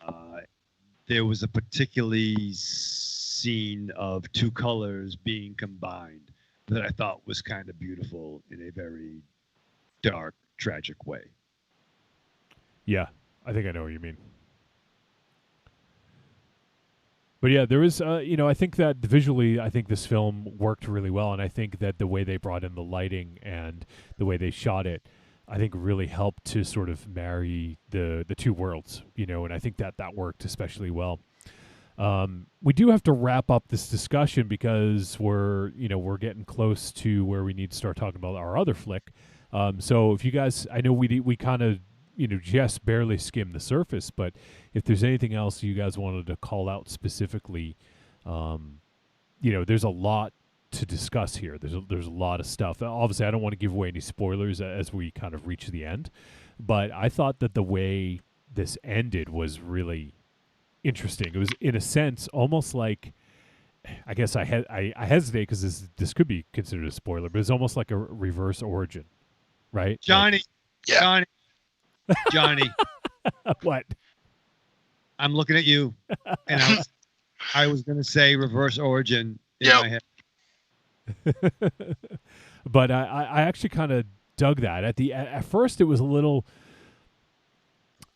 disappointing, I guess, because you're dealing with something major happening and then something happening to a character, and it's like, I don't know if I like this, but then it's like, oh, cool, like they kind of been building up towards it, and it sort of just made sense, right? Without giving. I was gonna say the ending of this made me really like the movie, and that's rarely said for me, that the ending is what kind of sold me on the journey I was just on. But I found it satisfying. As far as I know, you were saying, the way it ends on sort of that beat, but I don't know, it was refreshing, and I kind of actually enjoyed it, and I actually thought that their usage of how things, began that reverse origin story, and those final moments was just really fucking good. Well played by everybody involved. Yeah. Do you guys have anything else, Rave Chows, or anything? I know, we're kind of skipping over some stuff probably, but was there anything else you wanted to bring up? No, I think we'll save it for the verdict, but I don't want to say too much more. Yeah. Right? Yeah. I do want to bring up one thing. Yeah. The fact that being a DC guy as I am, the Superman aspect of the fact that, when he's on the Yellow Sun planet and he has his powers, only a fragment of his world can take those powers away from Superman. This was the complete opposite, whereas getting a piece of chromium was the only way he could even get, restorative powers to be able to go at it like he did. The fact that it was in meth was not lost on me at all. I'm like, okay, so here we have our alternate story, and his kryptonite that does the reversed effect to him is in meth. Hence, meth head Hancock. Yes. It was kind of an interesting little twist on it. I guess finally, that was the moment when Hamster finally keyed in too, because he's like, "Wait a minute, you're just a fucking meth head? What the fuck, man?" Yeah. Shit. There was one thing I was going to ask before I head to the verdict, and now I completely forgot. I'm sorry. No, it's fine. It's fine. This wasn't it, but Raven Shadow, what'd you think of that Punisher scene? Right? He get all geared up. I totally did. It was, and this is around the time where I'm like, oh shit. The film, I get what they're doing here. And I marked out really hard for that stuff. Yeah. And I thought that was well done. And actually, once again, if whichever way they went, whether he was an actual, if he's telling the truth or not, that made total sense, being able to infiltrate and to get into a hideout and do some damage the way he was geared up, right? It totally made sense. Oh, it was rad. I was even getting a weird dark meth space ghost meet. It's not Jaina, but who the two because he had a boy and a girl award too, right? That were brother and sister. Zan and Jane, was that their names? Right, it's one of the twins, but it's really fucking close. It's really close. Yeah. That's gonna bug me. Space Ghost. Yeah. All I know is Brack likes beans. Oh, I do actually remember the last thing I wanted to bring up before I head to the verdict is the violence. What did you guys think of the violence quotient in this? I was a fan. Go ahead. No, after you. No, by all means, you, sir. Oh, Jesus, we're going to play this game? It's called Canadian Four-Way Stop. Yeah. I enjoyed it. I thought it was... I mean, I thought they were building to something more, so I'm going to say I thought it was lacking because I was expecting more because of what they were showing, moving forward. Yeah. If that makes sense. I think it was it hit the right note, I think. It wasn't too violent, but it also wasn't it didn't sort of like cop out and it definitely went there and had some pretty good violence in it. So I was definitely on board with that. And yes, Raven Chow, I hear the roboting back, so we're gonna fix that. So all right, well, Raven Shadow, why don't you go ahead and give your verdict? Actually, let me just make it official, and we'll do the music. Trick or treat, baby. I wonder if people would say you're a trick or a treat. Trick or treat, motherfucker. All right, it's verdict time. We're going to let you know whether this flick was a trick or a treat and any final thoughts we may have. Raven Shadow. It's hard. I think we're definitely spoiled being nerds, especially superhero nerds, in the last decade. You know what I mean? But there's been a lot of studios that tried to circumvent using actual properties. Whether it's down to fucking Turbo Man back in the day, or Street Hawk. Hell, even RoboCop, or to Hancock. We've seen attempts to have, superhero, media, film and television without being, a licensed property. Overall, they're really hit or miss. I think with this picture, I think the strength is with the cast, from Joey Handsome Pants to Indigo and Hamster. And fucking Always Sunny, and even the Archenemy, who reminded me of was it Patsy Kinsit? She was in Lethal Weapon 2, and also here's another one, Full Eclipse. Remember Full Eclipse? That picture with Mario Van Peebles, where they were the cop unit that had like bone claws like Wolverine. They were werewolf cops. Oh yeah. And bone claws. You know what I mean? Which, by the way, Marvel, you fucking stole the shit that was stolen from your shit. The bone claws were fucking dumb, dude. They were fucking dumb, dog. That was stupid. But watch Full Eclipse. I like Mario Van Peebles a lot. And that blonde.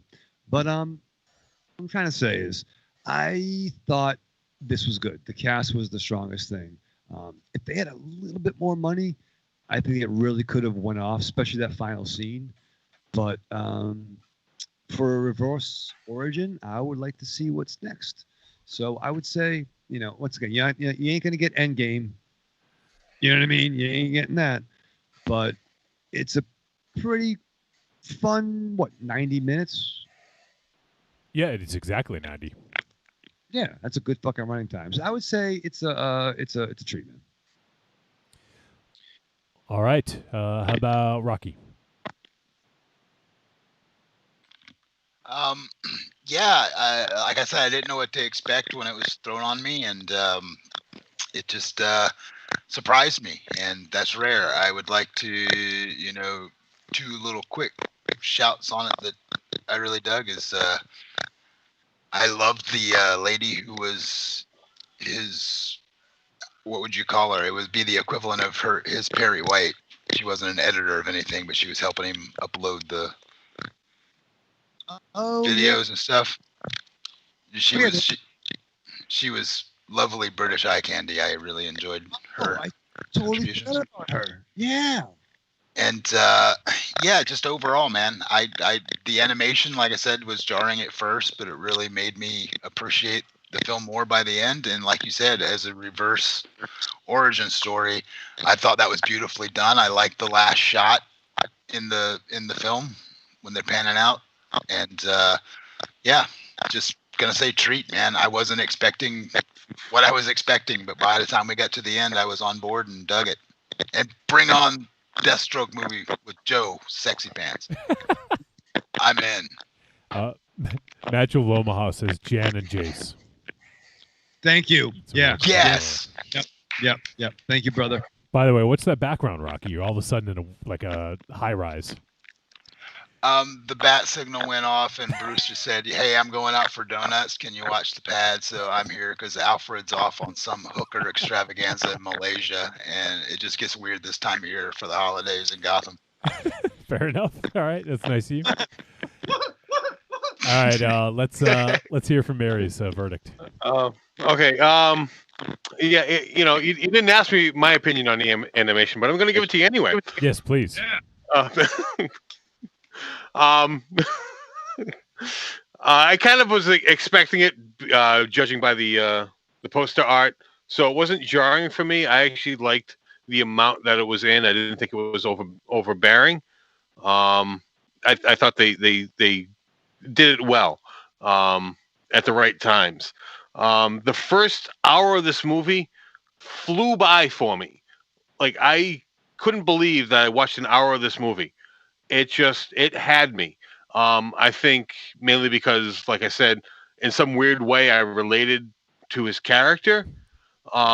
So just the whole montage, I don't know if you can call it a montage, but the whole hamster getting to know him throughout different scenes, I was on board with that. And it pulled me in. The hour of this movie was gone before I even realized what was going on. But unfortunately, the last half hour kind of lacked for me because I thought this was building to something more. They seemed to be building to something. It didn't go there. I don't know if it was because of budget or whatever else. They showed little bits of where I thought they were going to go and where they could have gone. And it wasn't there. It just lacked a little bit for me. So unfortunately, that's just holds the movie back from being a great movie and just makes it a good movie. So this and probably if they had a little more money, they could have made it a little bit longer and dove into a whole lot more with this. But so that's where this movie lacks. But it is, because it's only an hour and a half, it is a quick watch. So check it out. This movie is a treat. All right, and for me, I'm also I'm going to say this is a treat. I really dug this, and I think it was an interesting take, and I like the darker, sort of slightly more violent take on it. And Raven Shadow, you did bring up some others, like Super was hyper violent. That was also directed by James Gunn. But this was sort of like on that tip, but it was even darker, I think, and it really played that the fence really well as to, is this guy actually honest about who he is and where he's been, or is he just like mentally ill, and I really like that dilemma of like, is Max Fist real or not? And I really dug that. And I think that the ending didn't quite work for me, so I guess I'm sort of on board with Aries a little bit there. I think that it could have been, I really think it could have been elevated a little bit more. However, overall, I think this is a really solid film, and I think that people will really dig it. I think it appeals to fans of horror, even though it is a sort of dark superhero film. But there is enough violence in it, and I think that there's enough intrigue to really sort of like, get the horror community. So I think that this will appeal to a lot of different people. I dug it, and I think a lot of you folks will as well. So check out Archenemy. I don't know if I said, but treat for me. Directed by Adam Egypt Mortimer. And I mentioned this earlier, Raven Shadow, but I don't think you were here. He directed Daniel Isn't Real, which we did last year. And supposedly, these two films exist in the same universe. Oh, that was the fucking Doppelganger movie, right? Yeah. Oh, when he the fucking... With Patrick Schwarzenegger. Yeah. Good for him. What? Arnold's his dad. That's good for him. Yeah, That's good on you. it is. He won some genetic lottery. So I just thought that was kind of interesting that this is conceivably in the same world. And there may be, I think Adam Egypt Mortimer hinted at a third film based in the same world as well. I'll check it out, man. That's So interesting stuff. Don't Egypt me out of a third film, man. Jesus. I thought I was gonna go the whole night with no dad jokes, but I guess that's a setup. All right, so I love you, Raven Shadow. I don't care what Johnny says about you. Buddy. all right, well, that is going to do it for our discussion of Archenemy. Next week, let me talk about what we're doing next week. And December double feature Cram Jam rolls on. Well, I guess you know what's funny? You guys started laughing as soon as I muted, because I muted it so that we wouldn't hear the roboting, and then you guys started laughing. What Aries did, I wasn't expecting it for a second. I was like, did my edible take a turn? I really wish that shit would go out, because it's just, yeah. I hit one of those emoji things. Oh, I gotcha. All right, so it was the slow clap one, which is what really had me fixated for a couple of seconds. All right, next week, December double feature Cram Jam rolls on, as in sort of like traditional fashion. For the episode closest to Christmas, we do a Christmas horror. This is sort of, it's not necessarily Christmas horror, but it is a holiday horror. And the name of the film is Deathcember. It is a horror anthology. So we'll be checking out Deathcember. That is available on VOD currently, so you guys can check it out. And we're also doing another film that's been getting a pretty decent little buzz. It's from our friends over at Artsploitation. But this one looks like it may be slightly different than their normal fare. This is a Korean film called Beasts Clawing at Straws. So it looks interesting based on what I've seen, and it's getting a good buzz. So we'll be doing Deathcember and Beasts Clawing at Straws for next week. If you guys want to play along at home, they're both available on VOD. And Rocky, what do you want to do? I know you haven't seen the other film. Do you want to stick around? Do you want to take off? What are you thinking? That's your call. Oh. I'll hang around and stay quiet while you guys are talking the film. Oh, no. If you're going to hang around, you're going to talk. I'm going to talk shit to Mars. I'm going to wait for him to fuck up, and I'm going to be there you go. Then you're staying put. All right, there we go. Yeah. That's good Plus, enough I for get me. to sit here. I get to sit here and look at Raven Shadow all fucking relaxing on the fucking reclining couch and shit, man. I'm telling you, I'm going to come. Don't say that, because now he's going to do this. Yeah. On, put the leg look at up. that, dude. Christ. That's Get your feet Sharon up. Stone. Get your feet off the table. No, don't even put that in his head. Get your feet off the table, Rachel.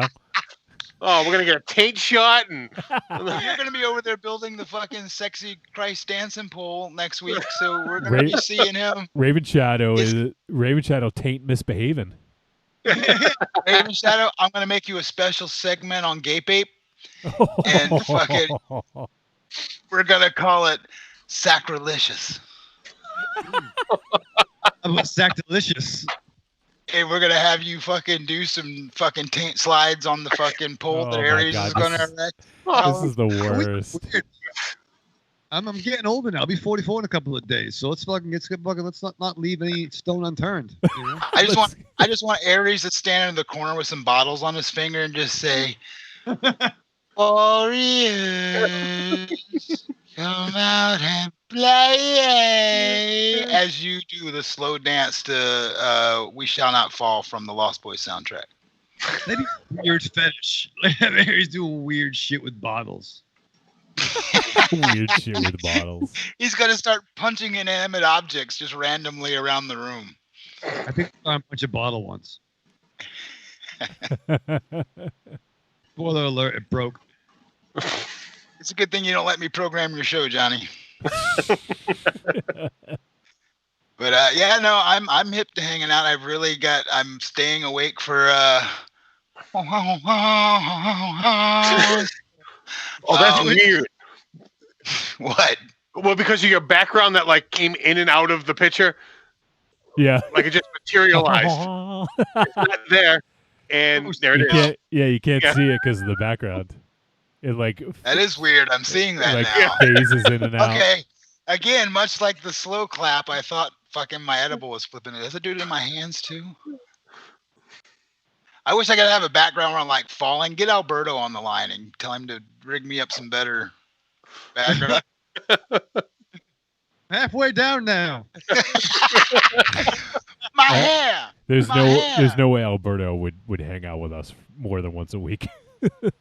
Oh, he hates the hour he has to spend with us on once. The hour. All right, I'm adding. He checks out after an hour. I'm adding our next guest. Hold off on. Don't even talk to him. Don't even acknowledge him until I get his video feed up. So we're calling him now. But Raven Shadow, I'm sorry, but we're not going to take a break because we're running real late here. All right, I just use the bathroom real quick though. Are you kidding me? Number 1 and number 2. Yeah. What are we talking here? Well, I mean, why give it away? Why give it away? Quick Aries juggle or something. Yeah, do it. And we're back. All right, go ahead. It's called anticipation, Johnny. All right. I promise I'll be on my best behavior and not make your show run long. I don't think you would do that solely alone. I think we all do that. All right. I just have fun hanging out with different people. So thanks for having me. Of course, man. We get to hang out. Oh shit, we get to hang out three nights in a row. If we're gonna game on Friday, that means we get to hang out 3 nights in a row. I didn't think about that. It'll depend on how dead I am. If I eventually this lack of sleep I've been getting is gonna come back and get me, but I'm definitely trying. Well, you can sleep when you're dead, right? Which is not going to be too far from that. Right around the corner. I'm about to end it all. I'm going to go eat 2 Hot Pockets as soon as Mars gets here, and it's going to be done. I see him. Can he hear us yet? Yeah. Oh, He's got a little bit of a shit-eating grin. You just ruined it, Aries. I was going to try and get his video on before we acknowledged him. No, it's all right. All right, so let me just push this live. And we are now joined by old friend of the show. And as we talked about, one of the co-hosts of Force Insensitive, Mr. Dynamo Mars. As he takes a sip, I introduce him. Cheers, you guys. What's up, buddy? Yeah, Raven Shadow's gone. I miss him.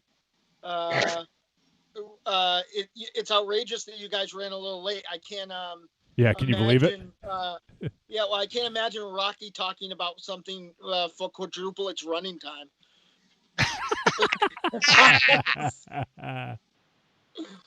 Hey, fuck you too, Mars. I put him pop. So thanks for having me. Yeah, of course, man. I know it's short notice.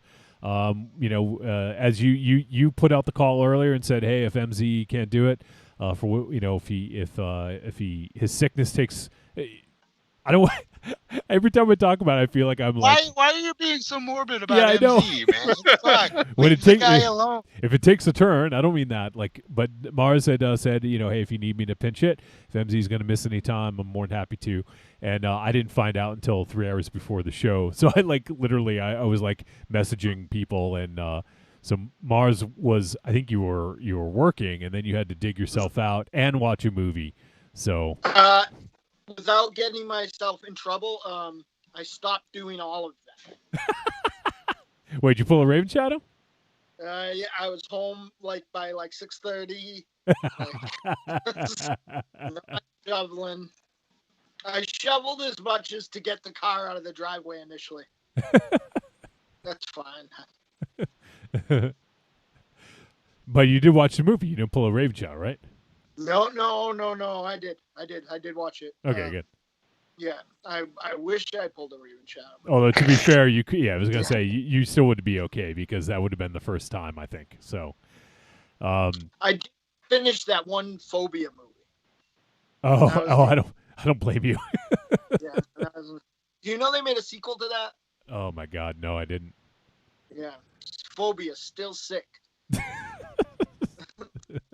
Phobia, I feel better. Your beard is majestic, Aries. I miss it so much. It's the same beard. That's longer, and I don't know. It isn't longer. The shit stopped growing. Really? That's old. Yeah. It's so old, it stopped growing. Aries is so old. Raven Shadow had to move his laundry so he could sit down. There was some Hot Pocket talk earlier, Mars. You missed it. Yeah, I heard that. Oh, whoops. Well, Whoops, I'm just kidding. I think that everybody should, should follow me into the world of health food. I'm going to go out on a limb and say the broccoli in the broccoli Hot Pockets isn't real broccoli. What is It's it? mockly. We've discussed this. Broccoli. Plastic? I don't know. Well, I mean, I don't know. I've made an argument that I could be eating McDonald's for 10 years and be vegan. So there's no meat in there. Yeah, I can't argue that point either. No. But don't say you're eating healthy because you're eating a Hot Pocket. I'm eating fruit right now. I have a fruit drink. Wait, is that the cranberry Mountain Dew again? No. Okay. I drank that last night in the middle of the night. I don't quite remember. All right, so before we jump into the next film, Mars, anything? Obviously, it's been a little bit since you've been on, but is there anything anything new? Actually, no. Your fucking book's out. Yeah, you can go to Amazon or Amazon Kindle and pick up VHS Nightmares. I've been kind of sitting on the promotion because the awesome ladies of We Love Kim Cody, Myra and Diane, are making a website for me, and that'll be a better buy-in for the person who the charity is for. So I haven't been going hog wild, but VH Nightmares is out. We are, by the end of the year, our second book will be out, which is a illustrated horror anthology by Aaron White. I'm really, really excited about that. What I've seen so far looks beautiful. And I'm also I'm moonlighting on my Star Wars friends because I am on a new wrestling podcast called The Wrestle Down, and it's set up like every movie show you've ever seen. We talk about the wrestling that we're watching and then have a main review every single week. And this week was War Games. Nice. Yeah, I'm a little behind. I listened to the first episode and then a little bit of the second one, but I'm digging it. I feel like you and Jer, is that his name? Yep. I think you guys have a good rapport, and he's a funny dude, and he is funny. I'm digging it, and it's good to hear you talk about wrestling again because he's never one time told me to put something in my cock holster. Yet. No, he's never told me to act like I've been there before. So it's really good. Yet. Raven Shadow, thank you for the voice insensitive voicemail yesterday. Oh, nice. What we heard, yeah. What I could hear of it, it was very sweet and very nice. Oh, there's a lot of commotion. I haven't heard the episode yet. So no, it sounds like you set up your microphone, drove down Michael Ave, went around the corner of Monterey Drive, drove up Hilltop Street, and then shouted to your house. Oh, really? I love the fact you think he set up a microphone. He just on his phone. I had my headphones That's the on. takeaway.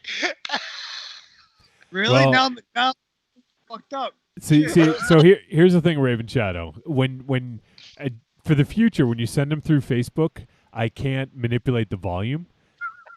So in the future, if you email them to me, I can do that. Okay. So I had to crank up my fucking gain on the mixer. I'm like trying to do all these different things so we could hear you better. Because on Facebook, the through the messenger, I can't manipulate the volume of that on like the way I have it set up. Or I mean I can, but I have to raise the gain on my fucking mixer. So. All right. Well, no pain, no gain. I'm fucking. So if you send a voicemail like everyone else does. It was a lovely voicemail. www. You just come over, Raven Shadow. We can have yoga. We can eat health food. Well, yogurt. You know what?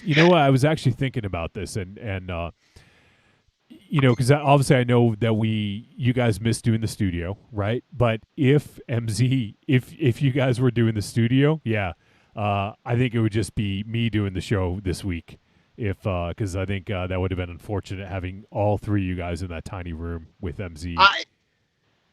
I think that Raven Shadow would give COVID cancer.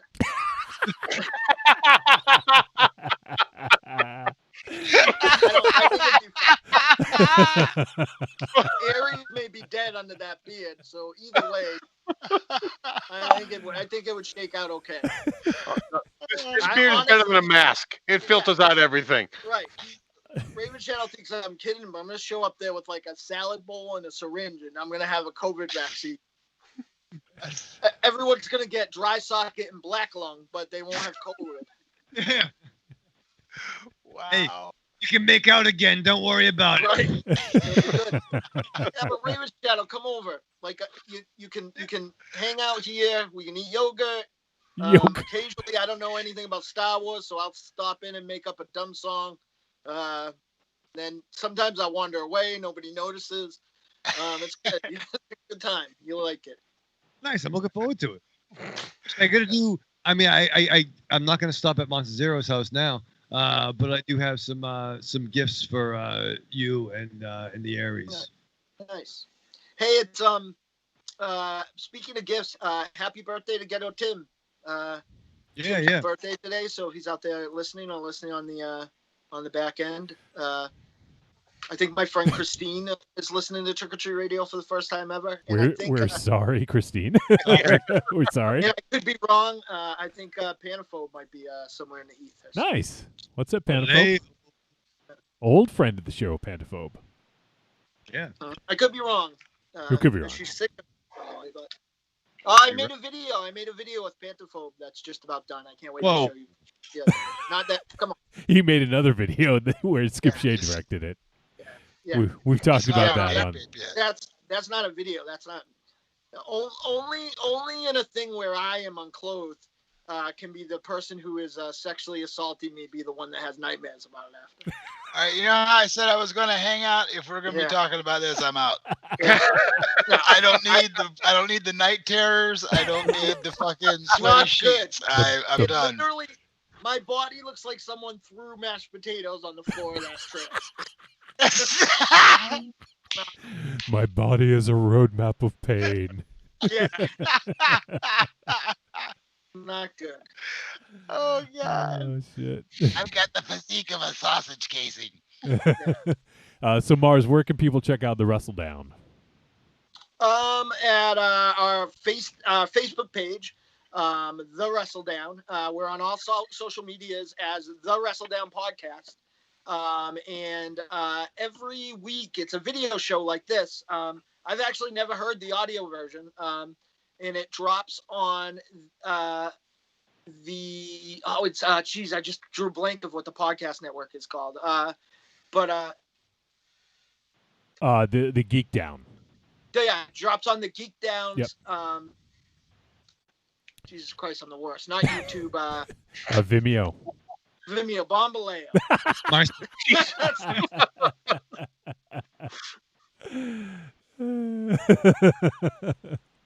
But yeah, it's been awesome. I'm really having a good time. I'm having this like cool renaissance. As you guys saw, the Deadites comic got previewed on the Halloween special, and I've been getting color pages and script back from the incredible Matt Haney. I've got some stuff from Rough House coming out early next year. Like, I'm pretty psyched. You're prolific. You left the show and you actually made something for yourself. We were holding you back all these years. No one would want anything to do with me or know me at all without this show. Nobody really wants anything to do with me at all. Anyway, except for Hostess and Hot Pockets, you're the only reason you stayed. Oh, you know what I got? I can't really eat them, so I only had 2 because of my health food kick. Yes. But yes. I tried to get some Christmas devil dogs. Those are not good. They're like mint devil dogs. What's different about it? Twinkies, is that what they're called? Are they Twinkies or Devil Dogs? Twinkies. Oh, okay. What's different about them? The flavor? They have it tastes like someone jammed mint crest into a chocolate Twinkie, and it's not good. Yeah, Sounds disgusting. I'll finish the 38 pack I have, but I won't buy anymore. Hey, Marsman, Jared Dennison says, hey, he's watching on Facebook. Nice. What's going on, man? How are you? That dude is a prince. He is. He absolutely is a prince. Thanks for tuning in, Jared, and always a pleasure to see you. All right, so everyone go check out all the stuff that Mars just mentioned, all the things he's doing. He's super prolific now, and he's doing lots of stuff. And you got some, actually, real quick, talk about the films. You got some film stuff. Yeah, I mean, so again, Skip Shea has been kind enough to put me in a couple of flicks in there, tearing up the Cyberfest Film Festival, ECW Cyberfest '96. But no, they're doing really well. In fact, I don't know what the outcome was. I know that it was an official selection, but I don't really. I'm still learning how this film festival thing works. But we were both films were just in an Italian film festival, the Italian Horror Film Festival, the COVID edition, which is Cyber, and some of the judges were outrageous. The cat who made Demons and Demons 2, and the keyboard player for Goblin, and just completely fucking wild. Was it Fabio Frizzi or was it Claudio Simonetti? Claudio Simonetti. Yeah, I got my fill of Fabio Frizzi tonight. That's for damn sure. Yes, we'll talk about that. And Gunship, I think. I think Gunship was at the beginning. Yeah, there was a Gunship song. Yeah, that was surprising to hear. So we'll talk about Castle Freak in just a minute. First Time Mike is hanging out now, and he says, all the best to Monza Zero. And how many hours did you get stuck plowing, Aries? Oh, yeah. Oh, wait, how many? How many hours did you get stuck plowing, comma, Aries? Yeah, that was a question for me, not for you. And he means snow, by the way, Aries. He means snow. There's just like a desolate wasteland of humanity outside his doorstep of everybody he had to plow through to get inside. Like Hoth. Crap. Let's say I got 10. So 18. I was working 18 hours. Ugh. 18 hours. So Aries is running on no sleep, just whiskey. Good man. Unfortunately, don't let me plow and drink whiskey at the same time. At least Aries, not your job, anyways. That plow didn't roll through my driveway. Raven Shadow, how about you? I'm not Aries level, but no, I did the work from home thing, and then I went out and did my snow blowing and whatnot. So I did about 2.5 hours. 2.5 hours. Jeez, yeah, you got a long drive. My driveway is bigger than I think, but like your driveway is very long. Was the driveway? You got a long driveway, Raven Shadow. Oh. Yeah. He's as long as narrow. Mars is short and fat. It's like how your dogs look like you, the owner. Our driveways look just like us. Raven Shadows is twisty and goes around a corner. It hooks to the left. Number 10. Hooks to the left. It's gonna bend in it. I gotta come in at an angle, or someone's gonna get hurt. You actually do have to drive into Raven Show's driveway at an angle. Go full throttle. You gotta go. I hate pulling out of your driveway. That's why I'm glad you make me park in the front. I don't make you. It's like, Johnny, in the fucking front. Well, so no box anyone in. Yeah. He's got Ollie out there with a vest and like one of those like light up things like directed. He's got a booth at the front of his driveway where you got to give him $1. All right, so the main reason we're here, and Rocky's just here to make fun of you, Mars, I think, but he's sticking around. But we're going to be talking about a movie, and that movie is Castle Freak. It is the remake from 2020. This film is 1 hour and 46 minutes, and it is directed by Tate Steinziak, written by Kathy Charles, and it stars Claire Catherine, Jake Horowitz, Genti Kame, Kika Magalis, Emily Sweet, and Chris Gallist. as the Professor, Alicia Pratt, and Omar Sharif Brunson Jr. I beg your pardon. Omar Sharif Bronson Jr. Brunson. Oh, Brunson. Yeah, big difference, Raven Shadow. Yeah, but Omar Sharif Jr. That's Yeah. like some balls. He didn't look that old, so theoretically, if it's true or real, he has to be Omar Sharif Jr. Right, like I'm like Robert De Niro Jr. Esquire the third. Well, we watched a movie with Robert De Niro Jr. in it, and it was terrible. Stone something or other, if you recall. Some dude choked on a bottle cap, and that's how he died. Stone. All right. Oh no, it wasn't Robert De Niro. It was Oliver Stone. That's what it was. Oh, yeah. That one. Oh God, that was a long time ago. Jesus. All right, so Castle Freak 2020. The synopsis: an Albanian castle with bloodthirsty creatures is inherited by a young woman. That's very simply put. And so, as we I'm mentioned, not that bloodthirsty, Johnny. I just like to ride on the train. the crazy train. Yeah, the crazy train. You know, I go to the castle, I play a little toe. Oh man, this is like a throwback Trick or Treat Radio episode, because that's a throwback to Crazy Old Rick. Crazy Old Rick From like the first 20 episodes. Sounds like That Nick. dude, the real Crazy Old Rick, I don't know what his job for the town is, but he literally, like, a train goes by 3 times a day, and on the flat pot is Crazy Old Rick. Just What? right. Does he have a bindle and a stick? No, but then he jumps off and stops the train and stops the people, but there's a traffic light. No way. One of those fucking things that block the Batcave that like come down like the toll booth. Like, he's totally extraneous, but I mean, it must be his dream job, right? That dude loves trains. He does. Crazy Old Rick. Just to sit at the red light, watch fucking Crazy Old Rick just glide by. All right, so Castle Freak is currently streaming on Shudder. It is a Shudder exclusive, and this film was produced by Fangoria. This is before the sale, so directed by Dallas Saunier, Amanda Presmick, and that whole crew from Cinestate. So this is, I don't know if this went over to the new Fangoria, if it was stuck in limbo, if it was Cinestate that put it out, I'm not sure. But this was financed by Fangoria before it changed hands. So obviously, we just recently talked about Castle Freak on our Monster Piece Theater, so that's still fresh in at least some of our heads. And this one is a remake with a twist, I guess you could say. So there's a lot of things that are very similar, but there's a lot that's different as well. So instead of having, before it was a family, it was Jeffrey Combs, Barbara Crampton as the mother and the father, and then it also had the daughter.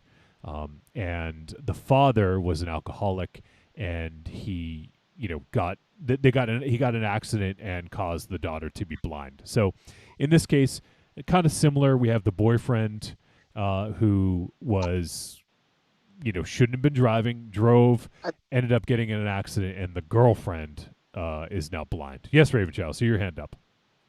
So that Monster Piece discussion was way more in depth.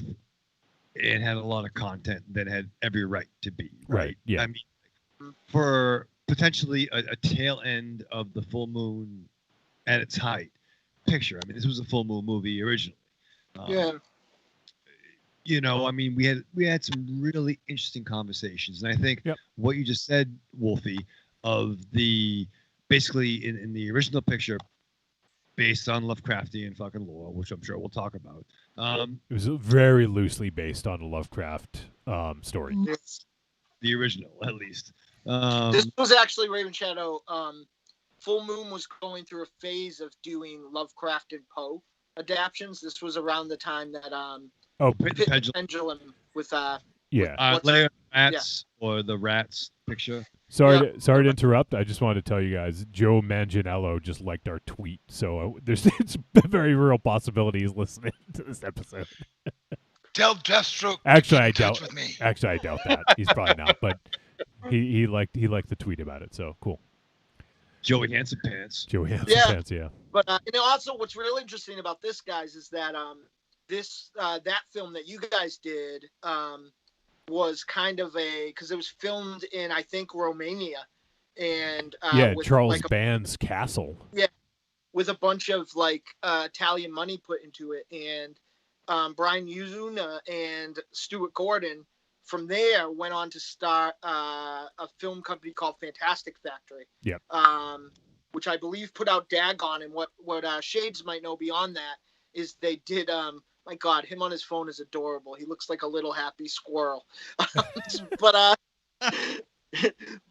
yeah, Raven Shadow, that company, Fantastic Factory, did the Faust adaptation. Oh shit. Yeah, Okay. So if I'm not mistaken, the original Castle Freak that you guys talked about, you were there too. Is what facilitated Fantastic Factory happening. I think they had done a lot. I mean, Charles Band was involved in both the Beyond and all the reanimated films. So I don't know if it was just time to like kind of break away or, but they were trying to do an in-house Hammer sort of thing. So yeah, and that's fair. I think it should real quick. I'll stop talking. But like the original picture had the dad find out he inherits a castle, and he brings his blind daughter and a strange wife to this location. We find out that because of a night of drinking, he actually inadvertently kills his son and blinds his daughter, which tends to make the wife a little bit sore as a result. He stopped drinking. So you already have a horror movie setting in this family dynamic from America now in this Romanian or Albanian castle. Then you add a fucking castle freak and all kinds of just add freak. Yeah. But this picture is a little bit different. I just want to I think it's a very, and they do some gender swapping of the character of the lead and who's the descendant or the heir, but yeah, different. Yeah, so picture, I mean, it's for the most part. I mean, the story is the same. Someone inherits a castle. There's a freak living in the walls of the castle. That's kind of where, and there is some crossover. There's a blind character, things like that. Alcohol and drugs is what kind of caused the accident. So there's that as well. As Rocky demonstrates. But so that's kind of where it ends, I guess. Which, I mean, it's still a good portion of the film. So yes, it's a remake. Barbara Crampton was also involved in this. She was a producer, which I thought was interesting. I think Barbara Crampton. I don't know if anybody has seen the documentary After the Dark, which is about 80s horror movies. But I think Barbara Crampton is the devil because she is she is ageless. How does she's like 70 years old and she looks like it's pretty much the same. She does, like, yeah. It is kind of crazy how good she looks still. Yeah, her and Elvira, they definitely got into a little of that, Ponce de Leon fountain, or I don't know, made it deal with the funky Cthulhu. I'm not sure what happened. They're still open for business. So yes, I think the big difference, and I don't want to go ahead and give away too much. I want people, if they haven't seen this and they've seen the original, to kind of dive in and see what's different for themselves. However, I will say that this, and it does it fairly early on, this plays up the Lovecraft to a much greater degree. To the point where we even get the Necronomicon, right? Which was a little weird. What's that, Maz? It looked like the Raimi Necronomicon. It did. Yeah, you're right. Yeah. I think it was kind of an homage to that, but I thought that the tie-ins were cool. I liked a lot of what they presented with this, and I generally liked the direction they took, where it was a remake in the sense where they took a lot of what worked and then tried to expand upon it and make it something different. It's almost like, if you think about a cover song, it's like somebody who is doing a cover song where they take the best part so you recognize it, but then they put their own spin on it, right? Like, to me, that typically makes for the best covers. Rocky, you're an authority on this, since you've done a lot of covers. I know you are too, Mars, but I want to get Rocky involved in the conversation as well. Would you say that makes for a good cover? Kind of taking the original, making it noticeable and recognizable, but adding the artist's own unique flair, right? Yeah, me and Mars have actually had this conversation before. Actually, when he was doing his October special thing, I think we had this conversation. I'm always gravitate to the ones where it's uniquely that artist. And like one I always like to point out to people is the Cure's version of Purple Haze that was on Jimi Hendrix tribute album in the 90s called Stone Free. I remember the first time playing that album and that song came up and I was like, what the hell is this? It literally wasn't until I realized what the lyrics were when he started singing. I was like, oh, this is Purple Haze. Okay. So if you can do that. And so sometimes with film, I guess there's a lot of people, if they love the original, some people get angry if your version of something isn't, to their liking. So I think film falls in that category a lot harsher. Yeah, I think so. But I think that I guess what I'm trying to say is they hit all the right beats for what I see as like a cover song or a remake. Like, I think they took this in the right direction.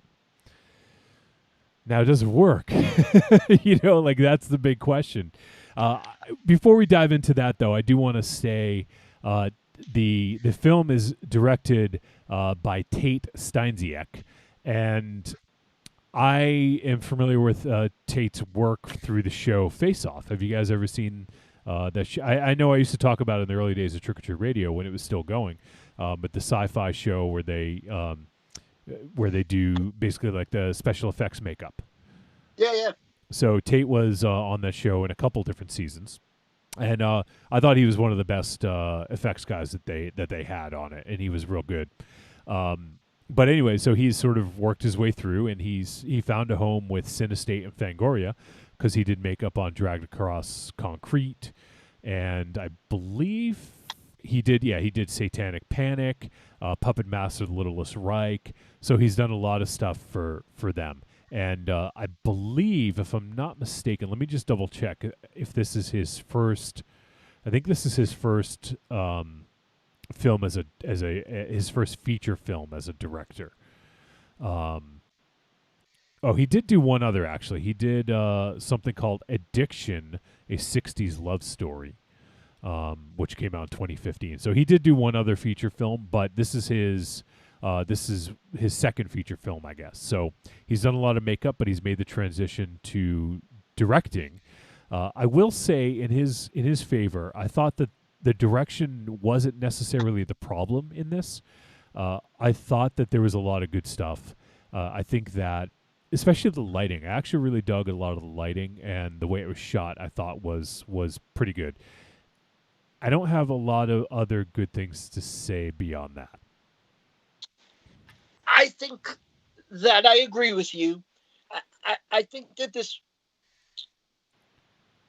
film like defies one of my like bad movie loving logics, in the fact that you can shove enough shit that I love in a movie, and even if it's not good, I'll like it. Yeah. Like I just watched and enjoyed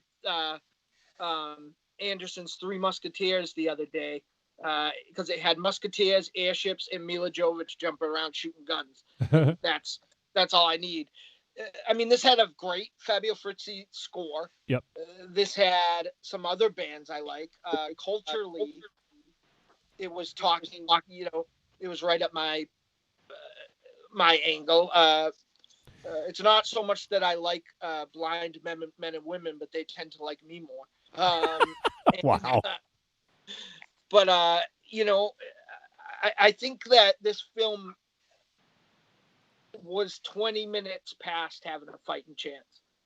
I think the 1 hour and 20-minute version of this might have, as long as it was like, freak of the week part of the movie, and not milling around, part of the movie. Like there was a lot of times when people left the castle and came back, and and then the whole movie happened after the 20-minute point. Like anything that anybody's going to remember. You know, it was just like it was a slow start, and people walked around a lot, but nothing really happened. Yeah. Ravenshaw, do you want to talk about the beginning of this film? I think you were kind of mentioned something earlier. Did you want to say anything about that? Well, like, I mean, there's elements in this picture, this remake, that make the original seem like fucking Casablanca. Casablanca. Casablanca. Casablanca. Casablanca. Like, and truly, like, so we see in the new version, everyone's partying, you know, almost like demon style. They're all getting fucked up in a very, you know, unique, diverse cast. But I will say this, the professor is in the wrong movie because he's like Wes Borland from Limp Bizkit. He's in the wrong fucking right. He's very handsome.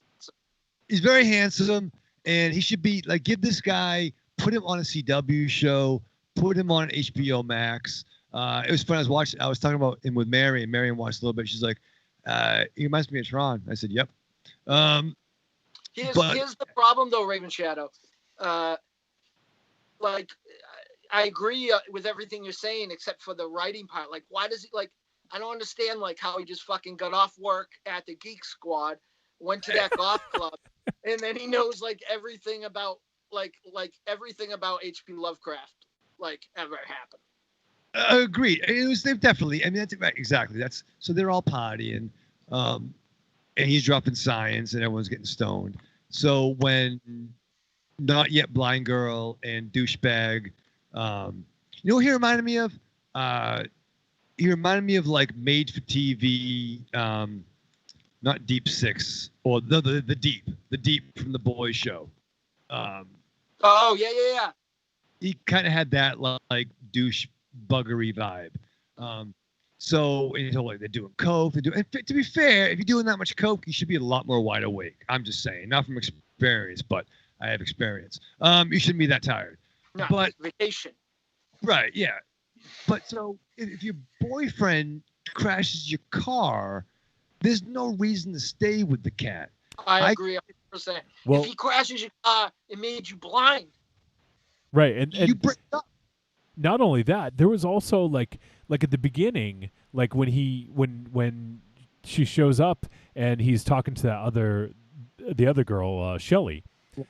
You know, and he's just a scumbag. Like he just like has this whole sort of persona of being a scumbag, and then he's like forcing coke on her and everything, and like dude's just like you know, like not sure why anyone want to be with this dude. So I understand they were like kind of really playing that up, and I thought that it worked fairly well as to what they were going for, but I felt like it was just like a little too much. Like, why the fuck are you even with this dude? You know, it's at a certain point, you know? Yeah.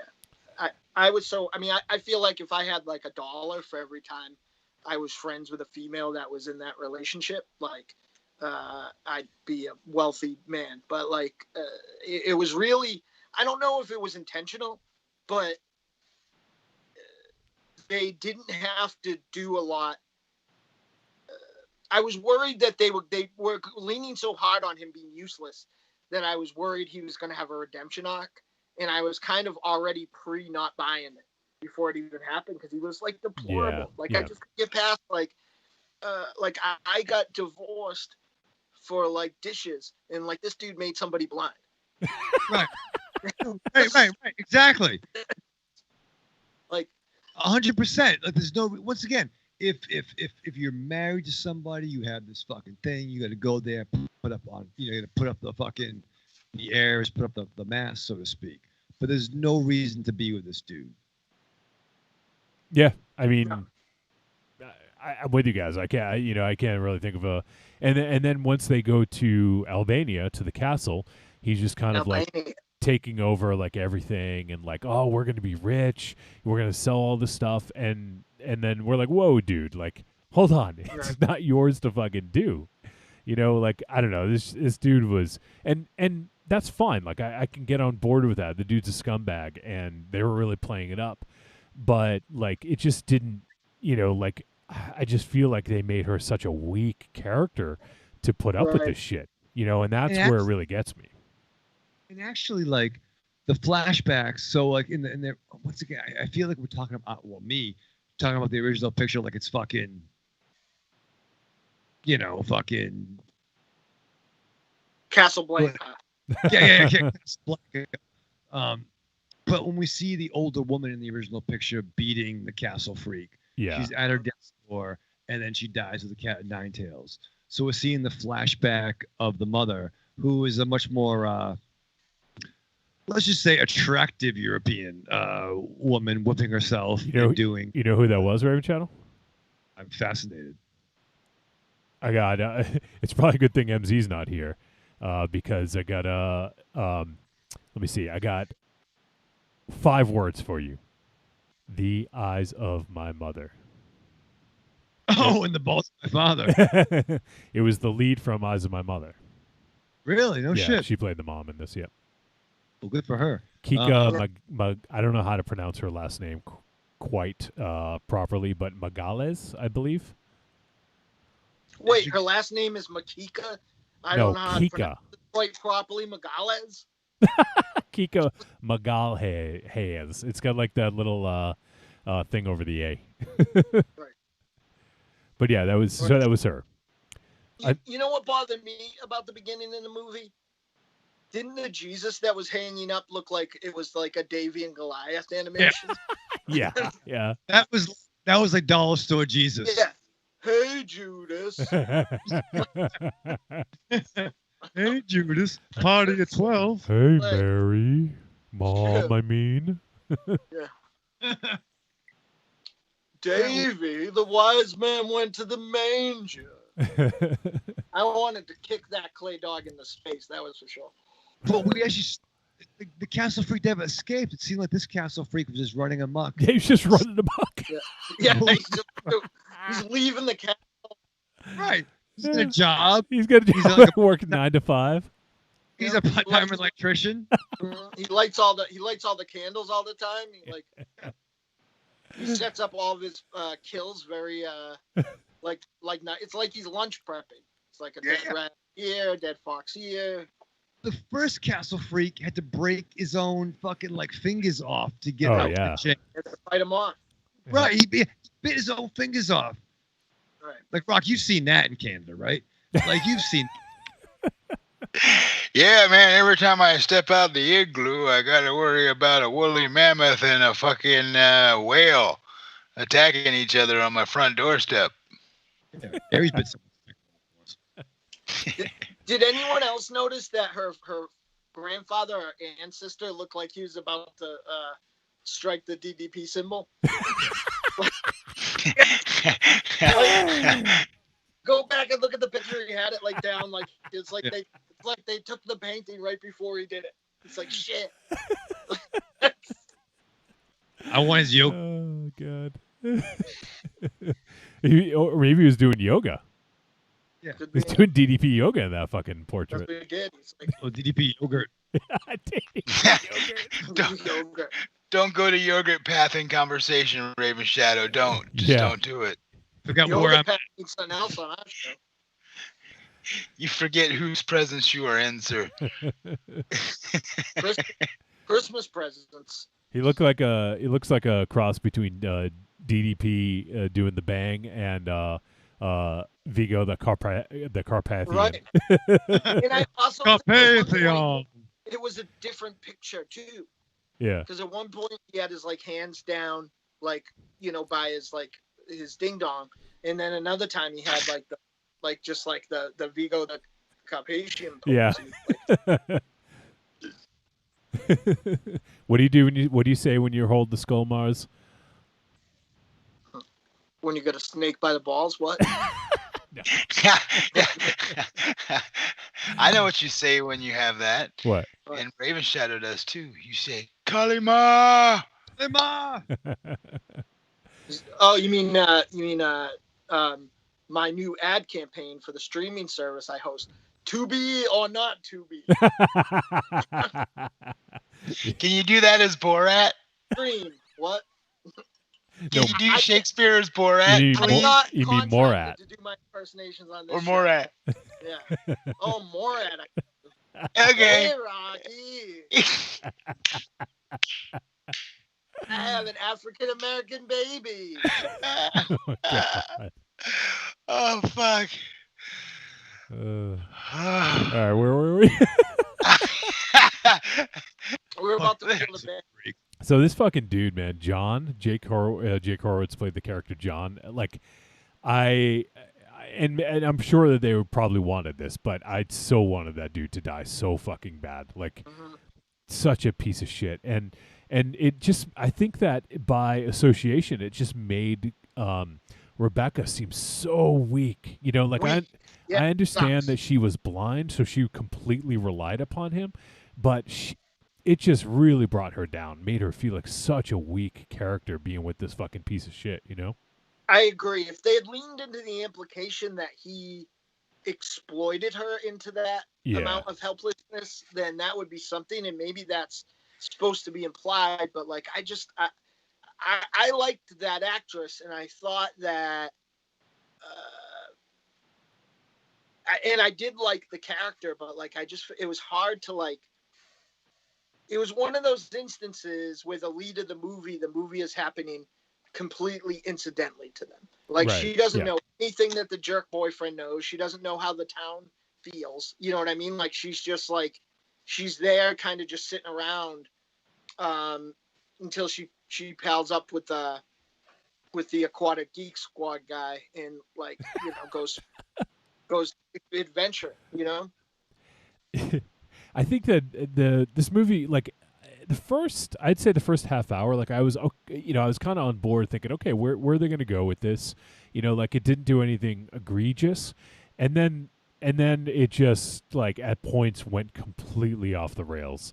Now, I got to talk about this. I can't not talk about the scene where John where he finally breaks down and he's getting drunk, he's drinking, he's doing drugs, and that's when so I was okay with this film until the friends arrived. Once the friends arrived in Albania, I just this film lost me. And was that Raven Shadow? Oh yeah, keep going. Yeah. Yeah. So and then they're partying and everything like that. So and then all of a sudden, like Rebecca starts hanging out with Professor. Like he is really into this castle and learning about like the book. And he can like translate it perfectly, and I feel like his character was written. I think you guys might have alluded to this, but it feels like his character was like written for a different movie. Right. Yeah. Like he did not fit at all. No. It was even dumb. They had to call him Professor to get. He's the smart one. Right.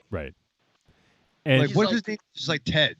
You know what I mean? Like Ted the Professor. Ted the fucking smart kid. You know what I mean? Right. Yeah. He's like, I learned Latin in between shifts at Suncoast Video. Yeah. Be kind, rewind. It almost felt like, okay, he's here to like he knows too much, and he's moving the story along because no one like I don't know, it just felt like. It felt way too forced, you know. Like I wish me as the viewer could have sort of explored or learned more by like just sort of ascertaining what's going on. I don't need this dude fucking calling out everything and sounding like a fucking dipshit at the same time, you know. He was literary Randy from Scream. Like he had read all the books instead of saw the movies. He's like the one thing you don't do in H.P. Lovecraft books. Yeah. And he did not give a fuck about Rebecca either, because as soon as like he found like that hidden fucking passageway, he was like out of there, and she was like, "Where'd you go?" Because she, you know, being blind, she needs to be led around. So, go ahead, Raven Shadow. Rocky was doing some weird. Fucking I thought you wanted to talk.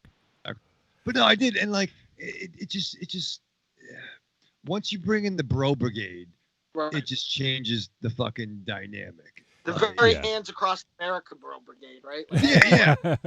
It was like 80s Marvel gangs that fought with the Right. Punisher. Like, Exactly. Yeah. Like, these guys wouldn't be in the same team.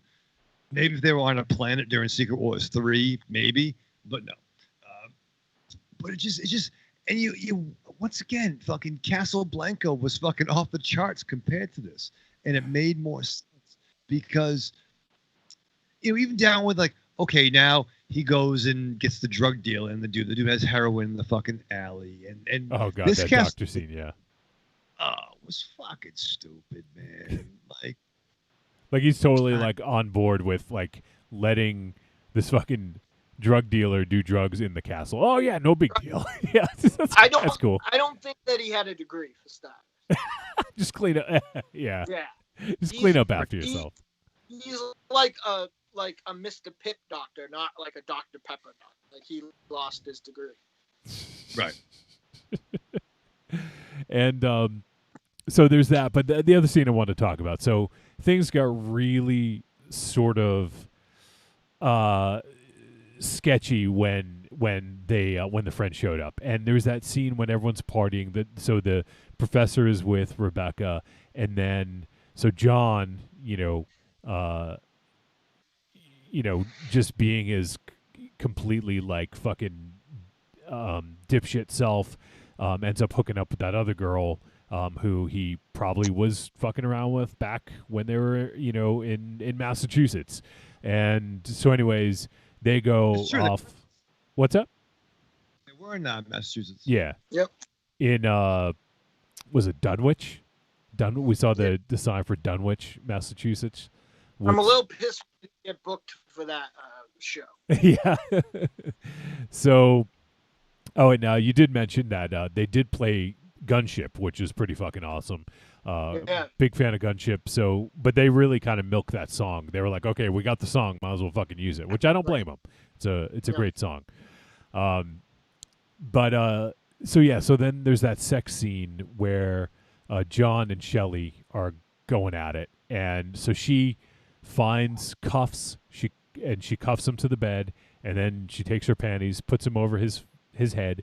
Obviously, like completely blocked. He can't see a damn thing, right? Because those things aren't that sheer. And then those were her winter panties. Shit, if it's gonna be this kind of movie, I'm gonna stick my dick into mashed potatoes. Oh, you don't? Yeah. No. You don't want to say that in this movie. I know you guys are talking down this flick, but right now I'm intrigued. I'm gonna go watch this when I'm out of here. So then there's that scene. All right, the scene, and so Shelley gets killed by the Castle Freak. All right, maybe I'm giving too much away, but then Castle Freak. Rave Shout, do you want to do the play-by-play on this one? Well, I texted you guys where I'm like, ho, ho, ho, this movie took a turn. Okay, I wasn't sure if that's what you meant. That's that from, because I'm like, this is weird, because this Castle Freak has different castle hostages than the previous Castle Freak. Yeah. Same amount of penises, though. Yeah. Yeah. And this Castle Freak gets freaky. It's like, oh, Snoop. Fuck it, right? Rock, watch the fucking movie, because Castle... So I'm just going to say it, because I'm not going to beat around the bush, and I'm not going to, spoil. So the fucking that many penises, it takes a lot of time to beat around that bush. The Castle Freak hops onto John and starts fucking him. We have, she gets a freak on. Castle Freak fucking. Yeah. Get your freak on. Get your freak on. And this is a remake of a film? Yes. Yeah. Yeah. She looked like she was getting riddled with bullets. I know. Picture like the beast that came after Ash in the pit. Yeah. Right. Yeah. It's like the Valentine's Day bukkake. How I don't give a fuck how drunk or high John is. How does he not know that there's a Castle Freak on his dick? He had the the blackout panties on. Yes. They were so thick that he just could not see through them, and they blocked his fucking scent as well. But not for nothing, like, I guess you can be, I guess he's a jerk, and you can be a little bit, like, insensitive about it because, like, I don't know, like, rightfully so, there's, like, a double standard of the same thing happening if you gender swap that scene, but there's no ramifications from it, and he doesn't even know it. Yeah, I just, like, that was just too much for me. I just can't. He doesn't get free herpes. No, I can't, like, I don't give a fuck how drunk or high or how fucked up he is. Like, that just does not work. It does not work. If you're that fucked up, you ain't fucking. Yeah, I mean, that's, I don't know what like, I can there's a reason, partially a reason I moved to rum, like, many a Lucky Dog night was ruined because of how much whiskey intake happened.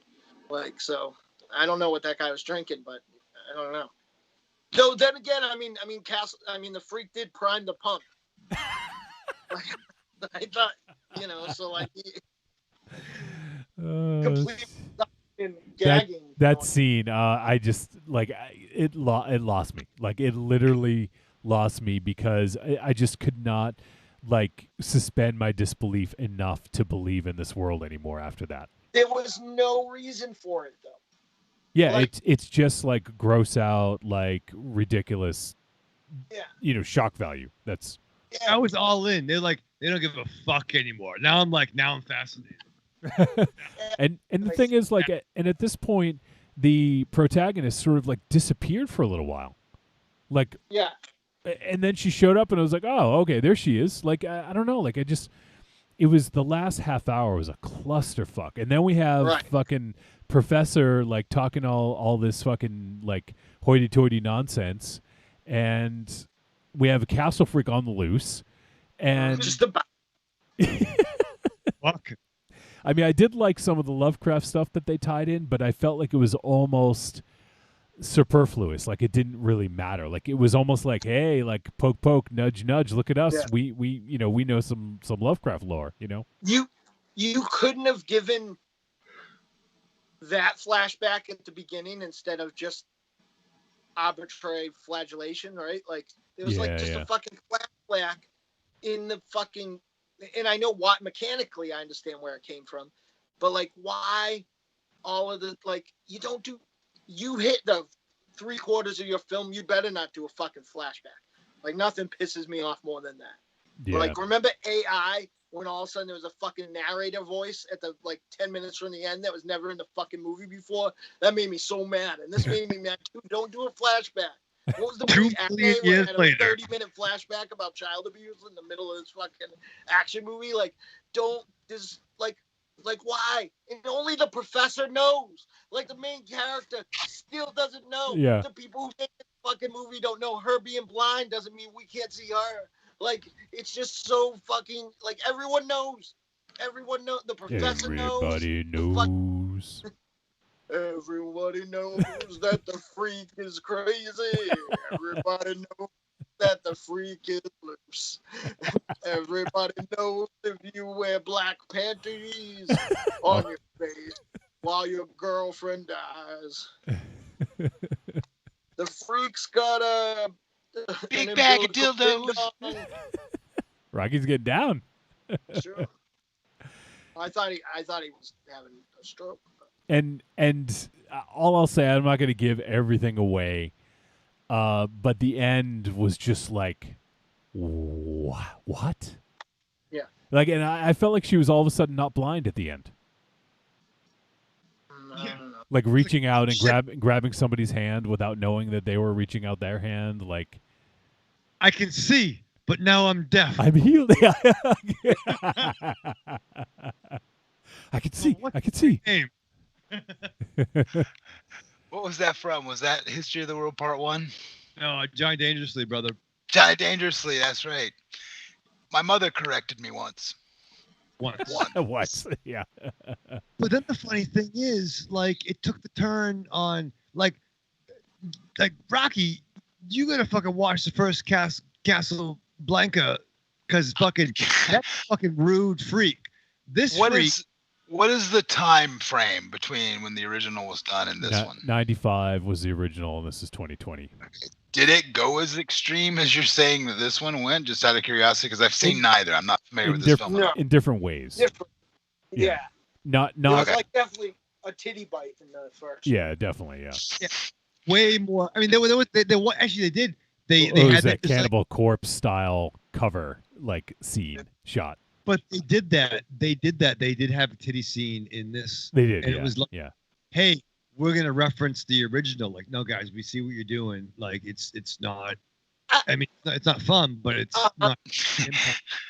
I agree with what Raven Shadow's saying here, and I know that he's he put the put forward that Castle Freak isn't the OG one isn't the greatest movie of all time, but like, let me just like put out there that it's not very good. Like what Shades is saying is it's better than this. Yeah, definitely. There is some stuff that I liked. I thought that the actual Castle Freak looked pretty good.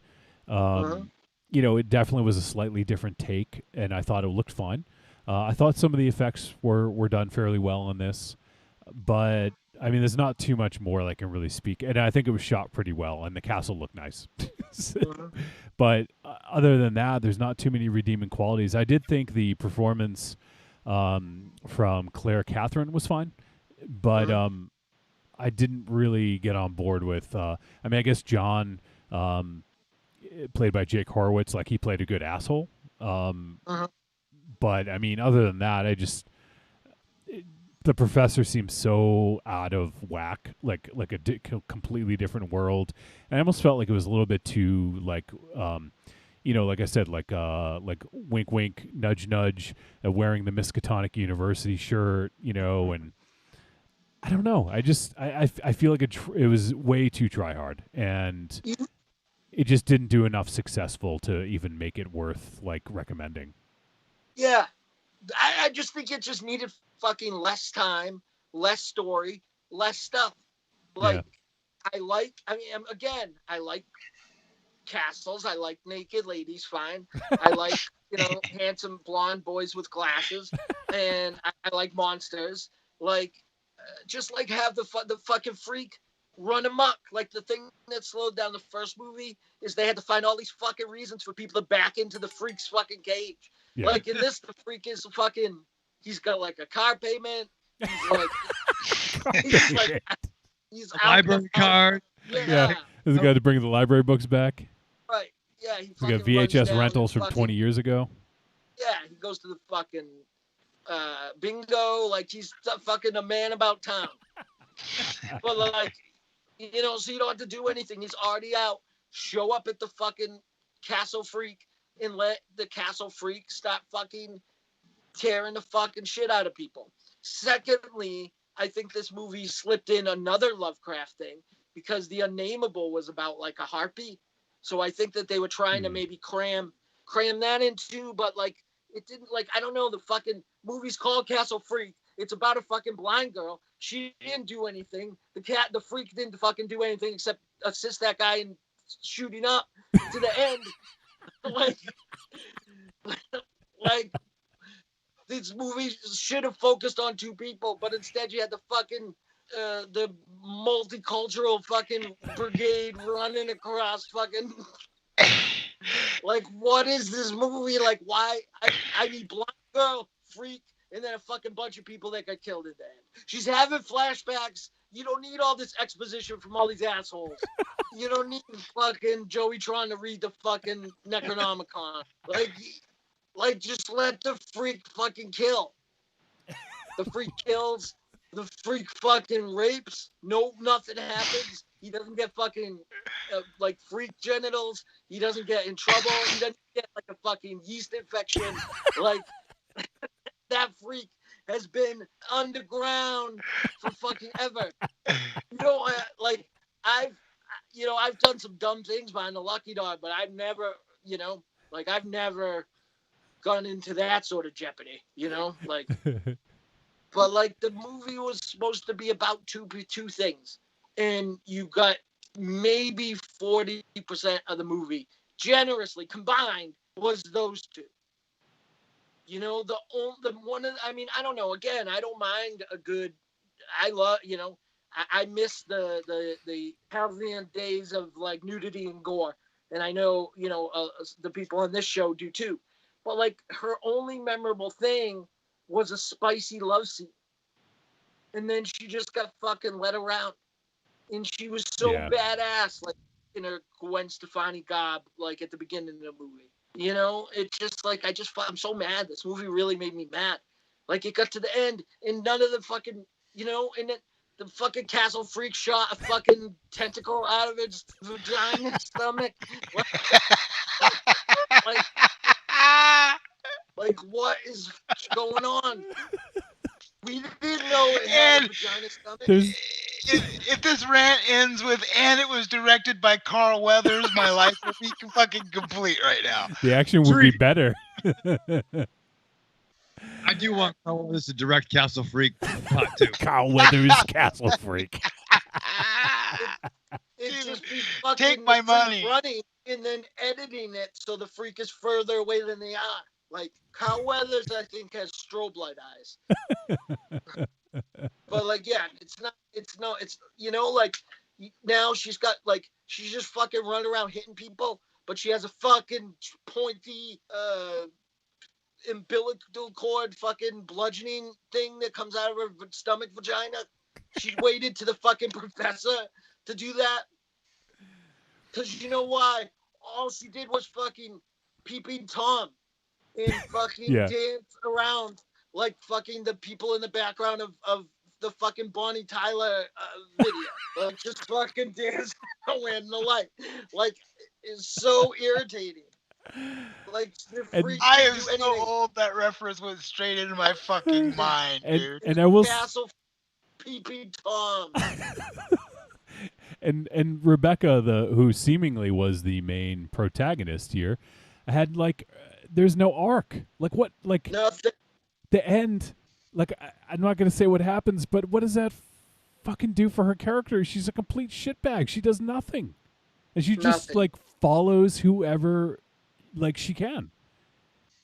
It's even more frustrating because there is a film I watched recently, and I won't even mention it because it will ruin the end for anyone who has seen either one of these films. But this film is very divisive, and this character deals with the same sort of character, we'll say, at the end, but has an arc. Like, we don't even know what happens to this character. Yeah. She's fucking pointing at shit she can't see. My iPad is about to die. I'm gonna switch you guys to a different device, so I'm gonna lose you guys real quick. But we'll get you guys back. So, yeah, we got to wrap up this discussion because we're running real late. I know we started late, but all right, you guys back? I'm back. Okay, gotcha. Yes. All right. So I do want to start to wrap up this discussion because it's pretty late. It's 11:30 now. Yeah. We're going for a little while, but what's that? Castellieri's hasn't complained at all yet. Well, it seems to be a thing when Rocky's on that he unleashes the Kraken later on, right? Right, Rocky, remember? All right, you know something? Fuck you. No. That's me or him? Aries, you didn't say anything. I was one sec. Oh, Mars has his Kraken right there. Keep on getting the finger. Mars is drinking the Kraken. What's Rocket? I don't know. Sounds like rolling papers. I don't know if I want to know. I hear rappers. I don't know if that's Mars or Rocky. Maybe some broccoli and cheese hot pockets. I know this. Aries has said more in this review than the fucking lead of Castle Freak did. Actually, instead of unleashing the Kraken, I think Ares might unleash the Cthulhu. Be appropriate for this. Nice. People keep asking me if I have pants on. Why do people want to know if I have pants on? Who asked that? Sorry. Yeah, who's these people? Are you talking to the cat? What the fuck? I have a vest. Of course I have pants. You can't wear pants without vests. What? A vest without pants. Yeah, what? Yeah, turtleneck. Can't wear pants. Like, they're rules. I thought we were wrapping this shit up. Spoken like the true gentleman Ares is. Hurry the fuck up, Johnny. Well, he's got a lot to say. He's going to unleash the Kraken. So No, let's not fucking build this shit up anymore. No, because I want to be done. Let's go. He's tired. That dude was pushing around snow out of people's way all day. I mean, not me and Raven, but that's okay. That's fine. Well, he does it for work. Are you guys paying him? You gonna pay him in Kraken rum? Okay. Well, I only have a small box now, but if he'll give me a snow plow on Monday, I will gladly pay him on Friday. Yeah, because you want Mars with a bottle of Kraken driving heavy machinery in the snow. That's a great fucking plan. Sign me up for that Patreon exclusive. Is there gonna be a video feed for that? Corny says, I need to be on this episode. Nobody's sleeping tonight. Yeah, nobody's sleeping tonight. It's fucking tomorrow. It's fucking terrible. Raven Chow, you gonna stay up and watch The Mandalorian at 3 a.m.?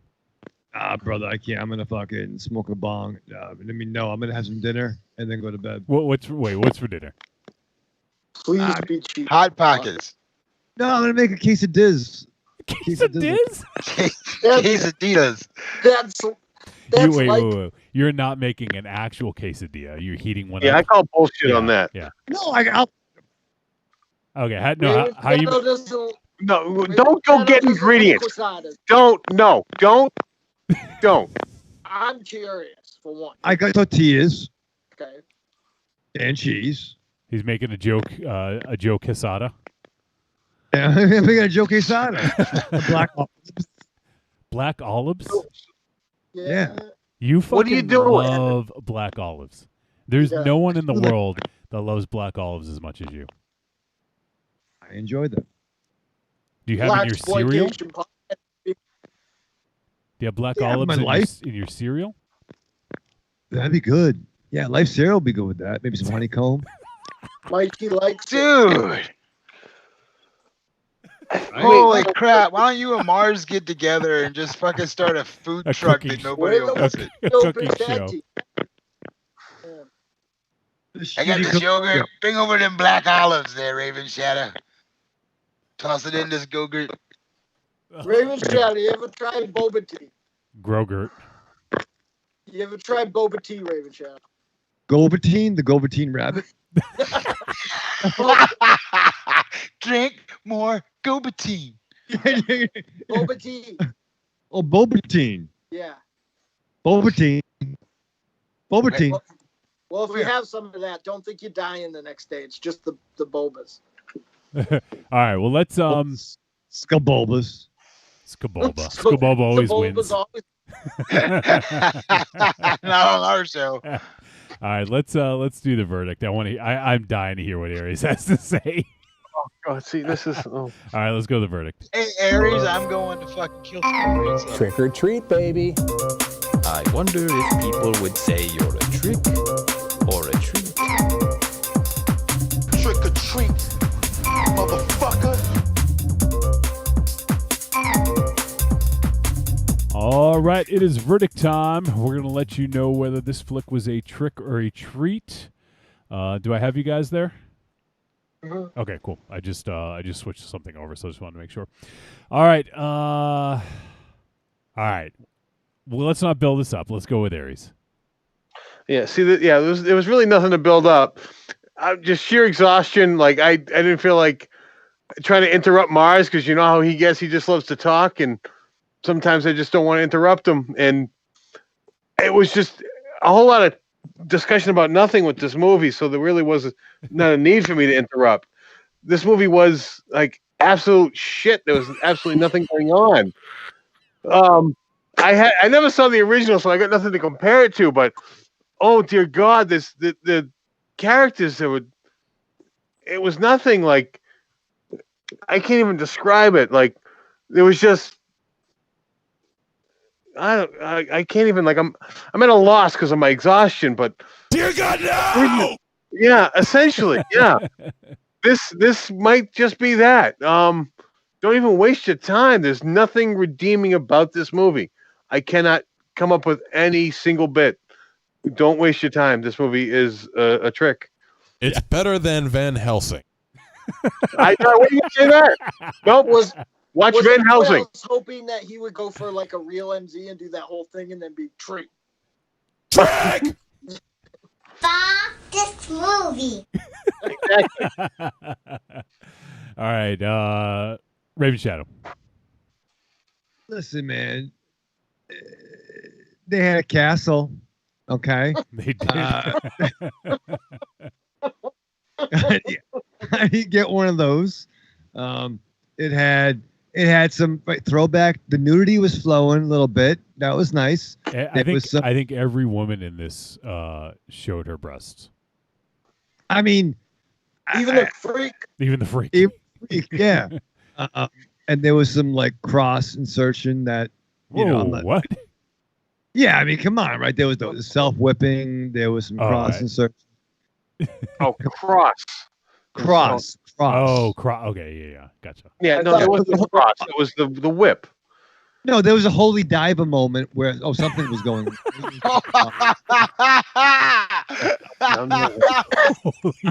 Holy diver, ride the tiger. Theo. Ronnie James Theo? That's funny. Ronnie James Theo.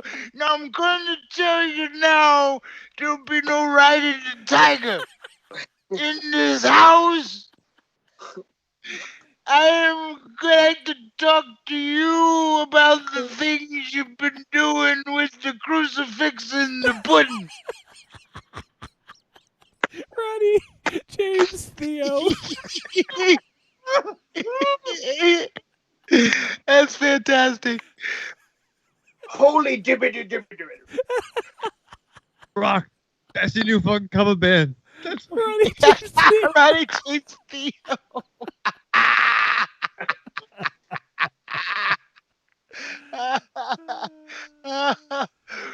Oh shit! Like a pudding pop in the dark. You got Hoagie in the dark. Eat your pudding in the dark. Oh man. He's in the dark. Yeah, that's bad. That's good. Wow. Yeah. With that said, treat. No. I think the most incredulous thing about this picture was that it made the freak a face. Like it made douchebag Deep and his friends the heels, and they were.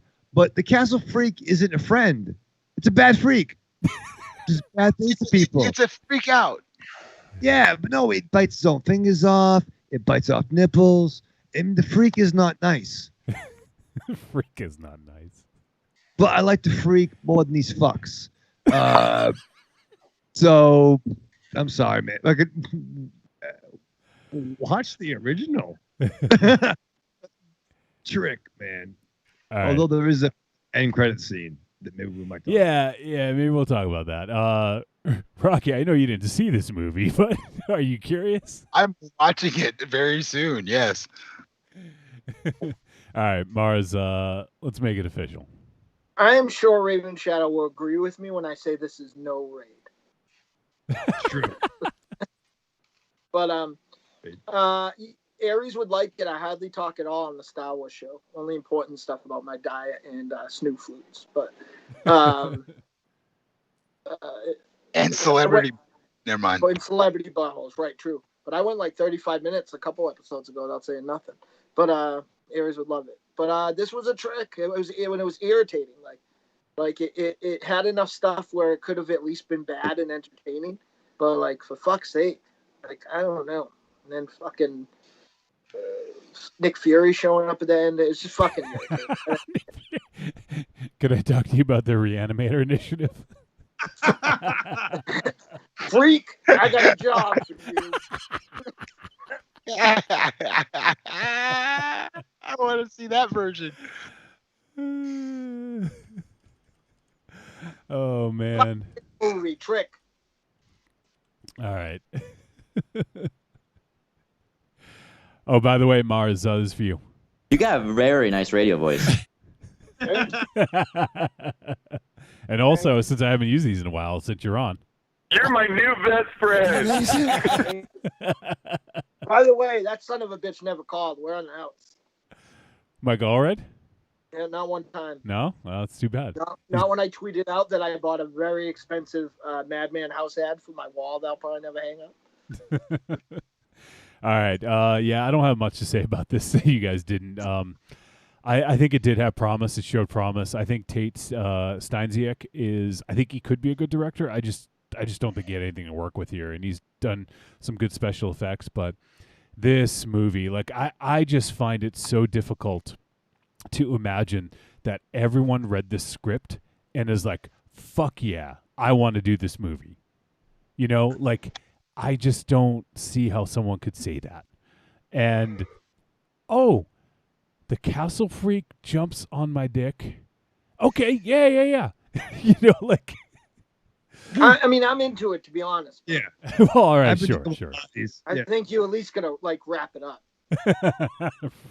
What, his dick? Yes. Before he jumps on it? Yeah. That's always a good plan, actually. Oh, my God. So I can't say anyone could watch this movie or read the script, I should say, and be like, yes, I want to make this fucking thing. It's just, I don't know, man. It just doesn't work for me. I think it had an opportunity and it completely missed that opportunity. And the last half hour is a complete fucking mess. And it just, I don't know, any momentum they might have had is completely lost. And I just don't think that this works, unfortunately. And it's a shame. I was hoping to like it, and I actually saw some decent reviews out there prior to watching it that made me think that maybe it will be okay. But, didn't work. It is a trick for me, for sure. And as you guys know, I don't throw out tricks all that often, so trick for me. All right, as I mentioned earlier in the show, I'll just go over real quick. Next week, we are doing Deathcember and Beasts Clawing at Straws. So we'll be checking out those films for the December double feature Cram Jam. And then we got one more show right at the end of the year. We have a lot of movies that I still want to kind of cram in for this year. I don't know which two we're going to settle on yet. So if you guys out there have seen any really good movies that we haven't talked about yet, that might make our top 13 list, please let us know. And also, show note, for the rest of the year, the last two shows in December will be on Wednesday. So instead of doing a Christmas Eve and a New Year's Eve show, we'll moving them up a day. So for all these folks who watch live, we'll be doing on Wednesday the 23rd and also Wednesday the 30th. So just kind of a show note for those folks. All right, we do have one voice message, so I want to go ahead and play this. It's kind of piggybacking a little bit on the film. It's a Castle Freak film review from our boy First Time Mike. So why don't we go ahead and play this? First Time Mike is a super smart dude, and I'm curious to see what he has to say. What's up, Trick or Treat family? This is First Time Mike. I got a review of the remake of Castle Freak, which I watched on Shudder, and I got to say, like Michael Raven Shadow says, a couple people got together and made a movie. It is far bloodier in sections than the original Castle Freak, much less gothic. This is more of a Lovecraftian horror movie. With a lot of scenes that the real Lovecraft would probably be really upset about, but that's neither here nor there. The story has similar points. The the lead in this one is a blind lady who is blinded due to the negligence of her significant other, who comes out unscathed from an accident. And I have to say that most of the characters here, other than the lead, are pretty much unlikable, and that makes you hope that they die, and die they do. I find it interesting that they went way more into the Lovecraft in this version of it, where originally Castle Freak was inspired by some Lovecraft stories, very tangentially, but this one is very firmly tongue-in-cheek in the Lovecraft, name-dropping a lot of scenes like crazy. You got a lot of direct allusions to the story, and I do admit the movie is one of the few movies that made me go, oh, that scene's really fucked up. And not many movies have done that this year, so I'll give Castle Freak that one. There's a couple of scenes, and there's one scene in particular that I think that our friend Izzy Lee did better, and I'm not going to say anything else without giving it away. I'm glad he brought that up. I agree. And so for me, Castle Freak, I give it a tepid treat. I wanted to like this movie a lot more than I did. I wasn't... It was an interesting 90 minutes. I thought maybe I was expecting a little bit more because of some of the people involved. But if you want some blood-soaked Lovecraft gore with some unlikable characters, and it did keep the sleeves kosher, I'll give it that. I say check it out, tepid treat. While you're on Shudder, if you get it though, and early in December, and I think they're doing it, maybe I might have missed when they added some of the other ones, but they're doing a very gialli Christmas with a lot of the famous Italian slasher cult, kind of a precursor of the slasher film, and kind of with a lot more erotic thriller and just strange weirdness and an even more aimless plot than many slashers. Gialli, it's something I've seen a bunch of, not my favorite genre, but I'll watch a good one. But they have one of my favorite ones on there that I want to recommend for some, maybe some Christmas wrapping delight. Stage Fright. And it's done by a guy you might know named Michel Suave, who did a little movie called Cemetery Man, which is an amazing movie. And this one is easily one of my top 5 gialli movies that I have seen. It's set on a stage. They're doing a musical. Somebody escapes. And that's all I want to say, because you have to see this movie to experience. It's a visual masterpiece, beautiful use of blood and light, and it shows it's early Michel Suave, who went on to use those skills. I mean, he learned from people like Argento and Joe D'Amato, who might have been a sleazier fare, also had a really good eye for the supernatural and making a really solid scene. So on Shudder, look for Stage Fright. It's well worth your viewing, and I watched it again, and the print on Shudder is pretty good, so I recommend that movie. Everybody, just be safe the rest of the holidays. I will probably Merry Christmas if you guys don't have a show, or I can't get to make a recording. So take care, everybody, and peace out. Bye. All right, first time Mike, thank you so much. Always a pleasure to hear from you, my friend. Mars, you were going to comment on one of the things that he mentioned. Yeah, that was a great movie, Stage Fright. I love it quite a bit. I like it too because it's one of the giallis where it's laid enough in that slashers kind of have splashed back at it. So it's a nice mix of that. And I also agree that Miss Lee did do that better, which is crazy because I didn't know that was. I wonder if that's actually a Lovecraft specific thing that was lost on me, or if they added it, because I feel like these people have never read Lovecraft and they just watched a whole bunch of stuff and like threw it in, like. So Yeah. but, like, yeah, I love First Time Mike. And so the film he was referencing from Izzy Lee is Innsmouth, which I believe at least at one time was on Shudder. I don't know if it still is. It could be. It was last time I checked because I was going to show it to somebody. Okay, yeah. So it was at one point in time. So, you weren't here for this, Mars, but the first film that we discussed, Archenemy, she was actually the assistant to the director. So we had brought her up earlier. So, she's a great interview. You guys should have her on again. Yeah.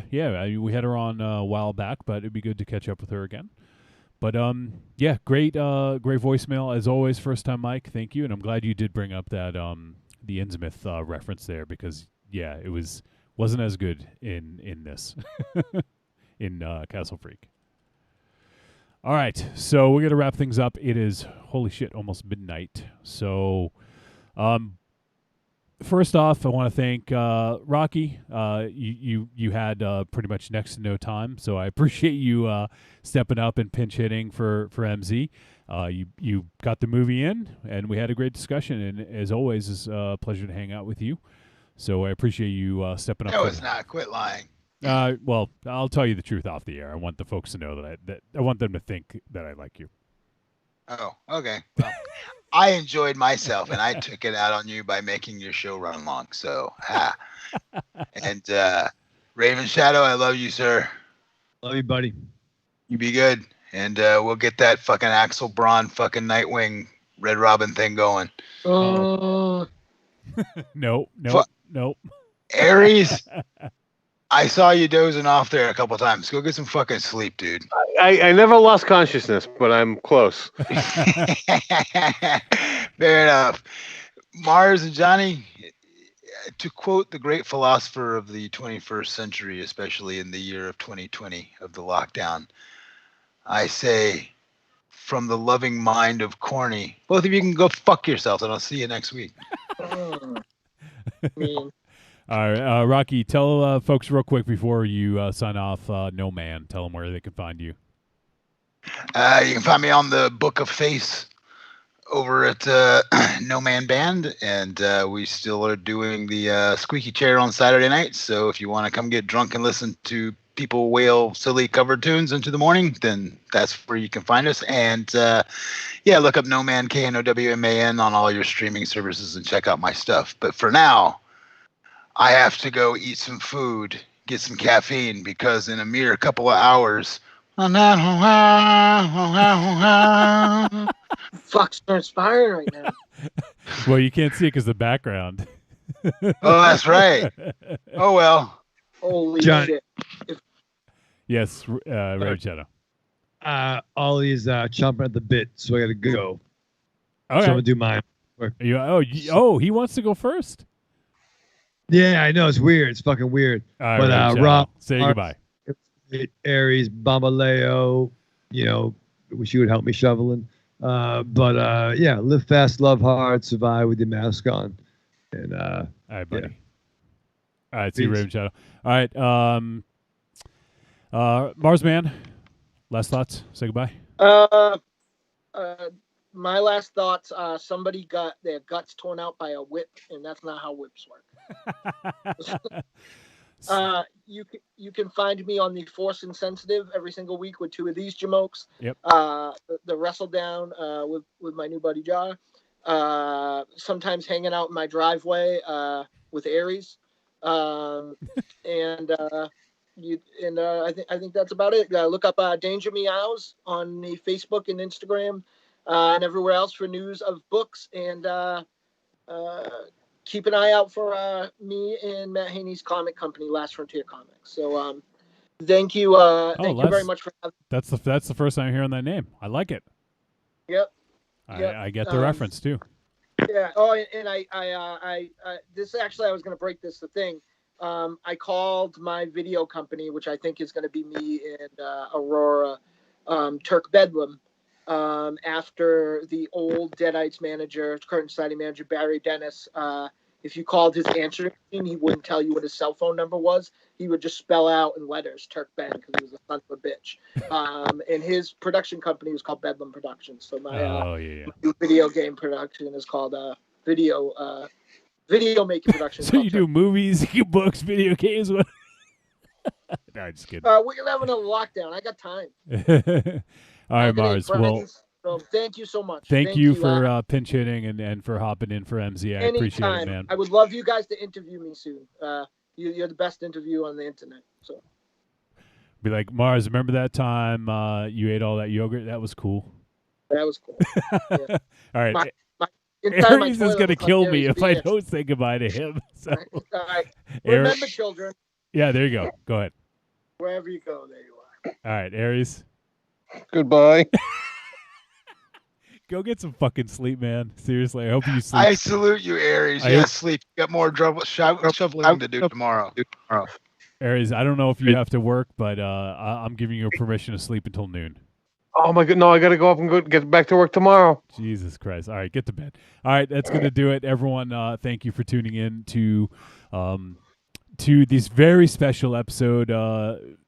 We hope MZ is back next week. I know he's not going to listen to this, but anyways, MZ, get better, buddy.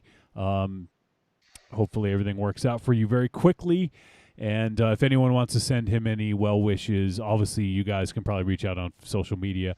But you can also send email podcast@trickortreatradio.com, and I'll make sure it's sent to him. Or if you want to even send in well wishes for the voicemail next week, whatever. Obviously, I'm sure hopefully he'll be fine. But he's going through COVID. So our best wishes to him. And so thank you all for tuning in. And first time Mike for leaving that awesome voice message. We love you guys. And to all of our Patreon supporters, thank you for keeping things going. And that is going to do it. Finally, putting an end to this fucking thing. Put a fucking castle freak in it. All right, that's it. See you, everyone. Bye.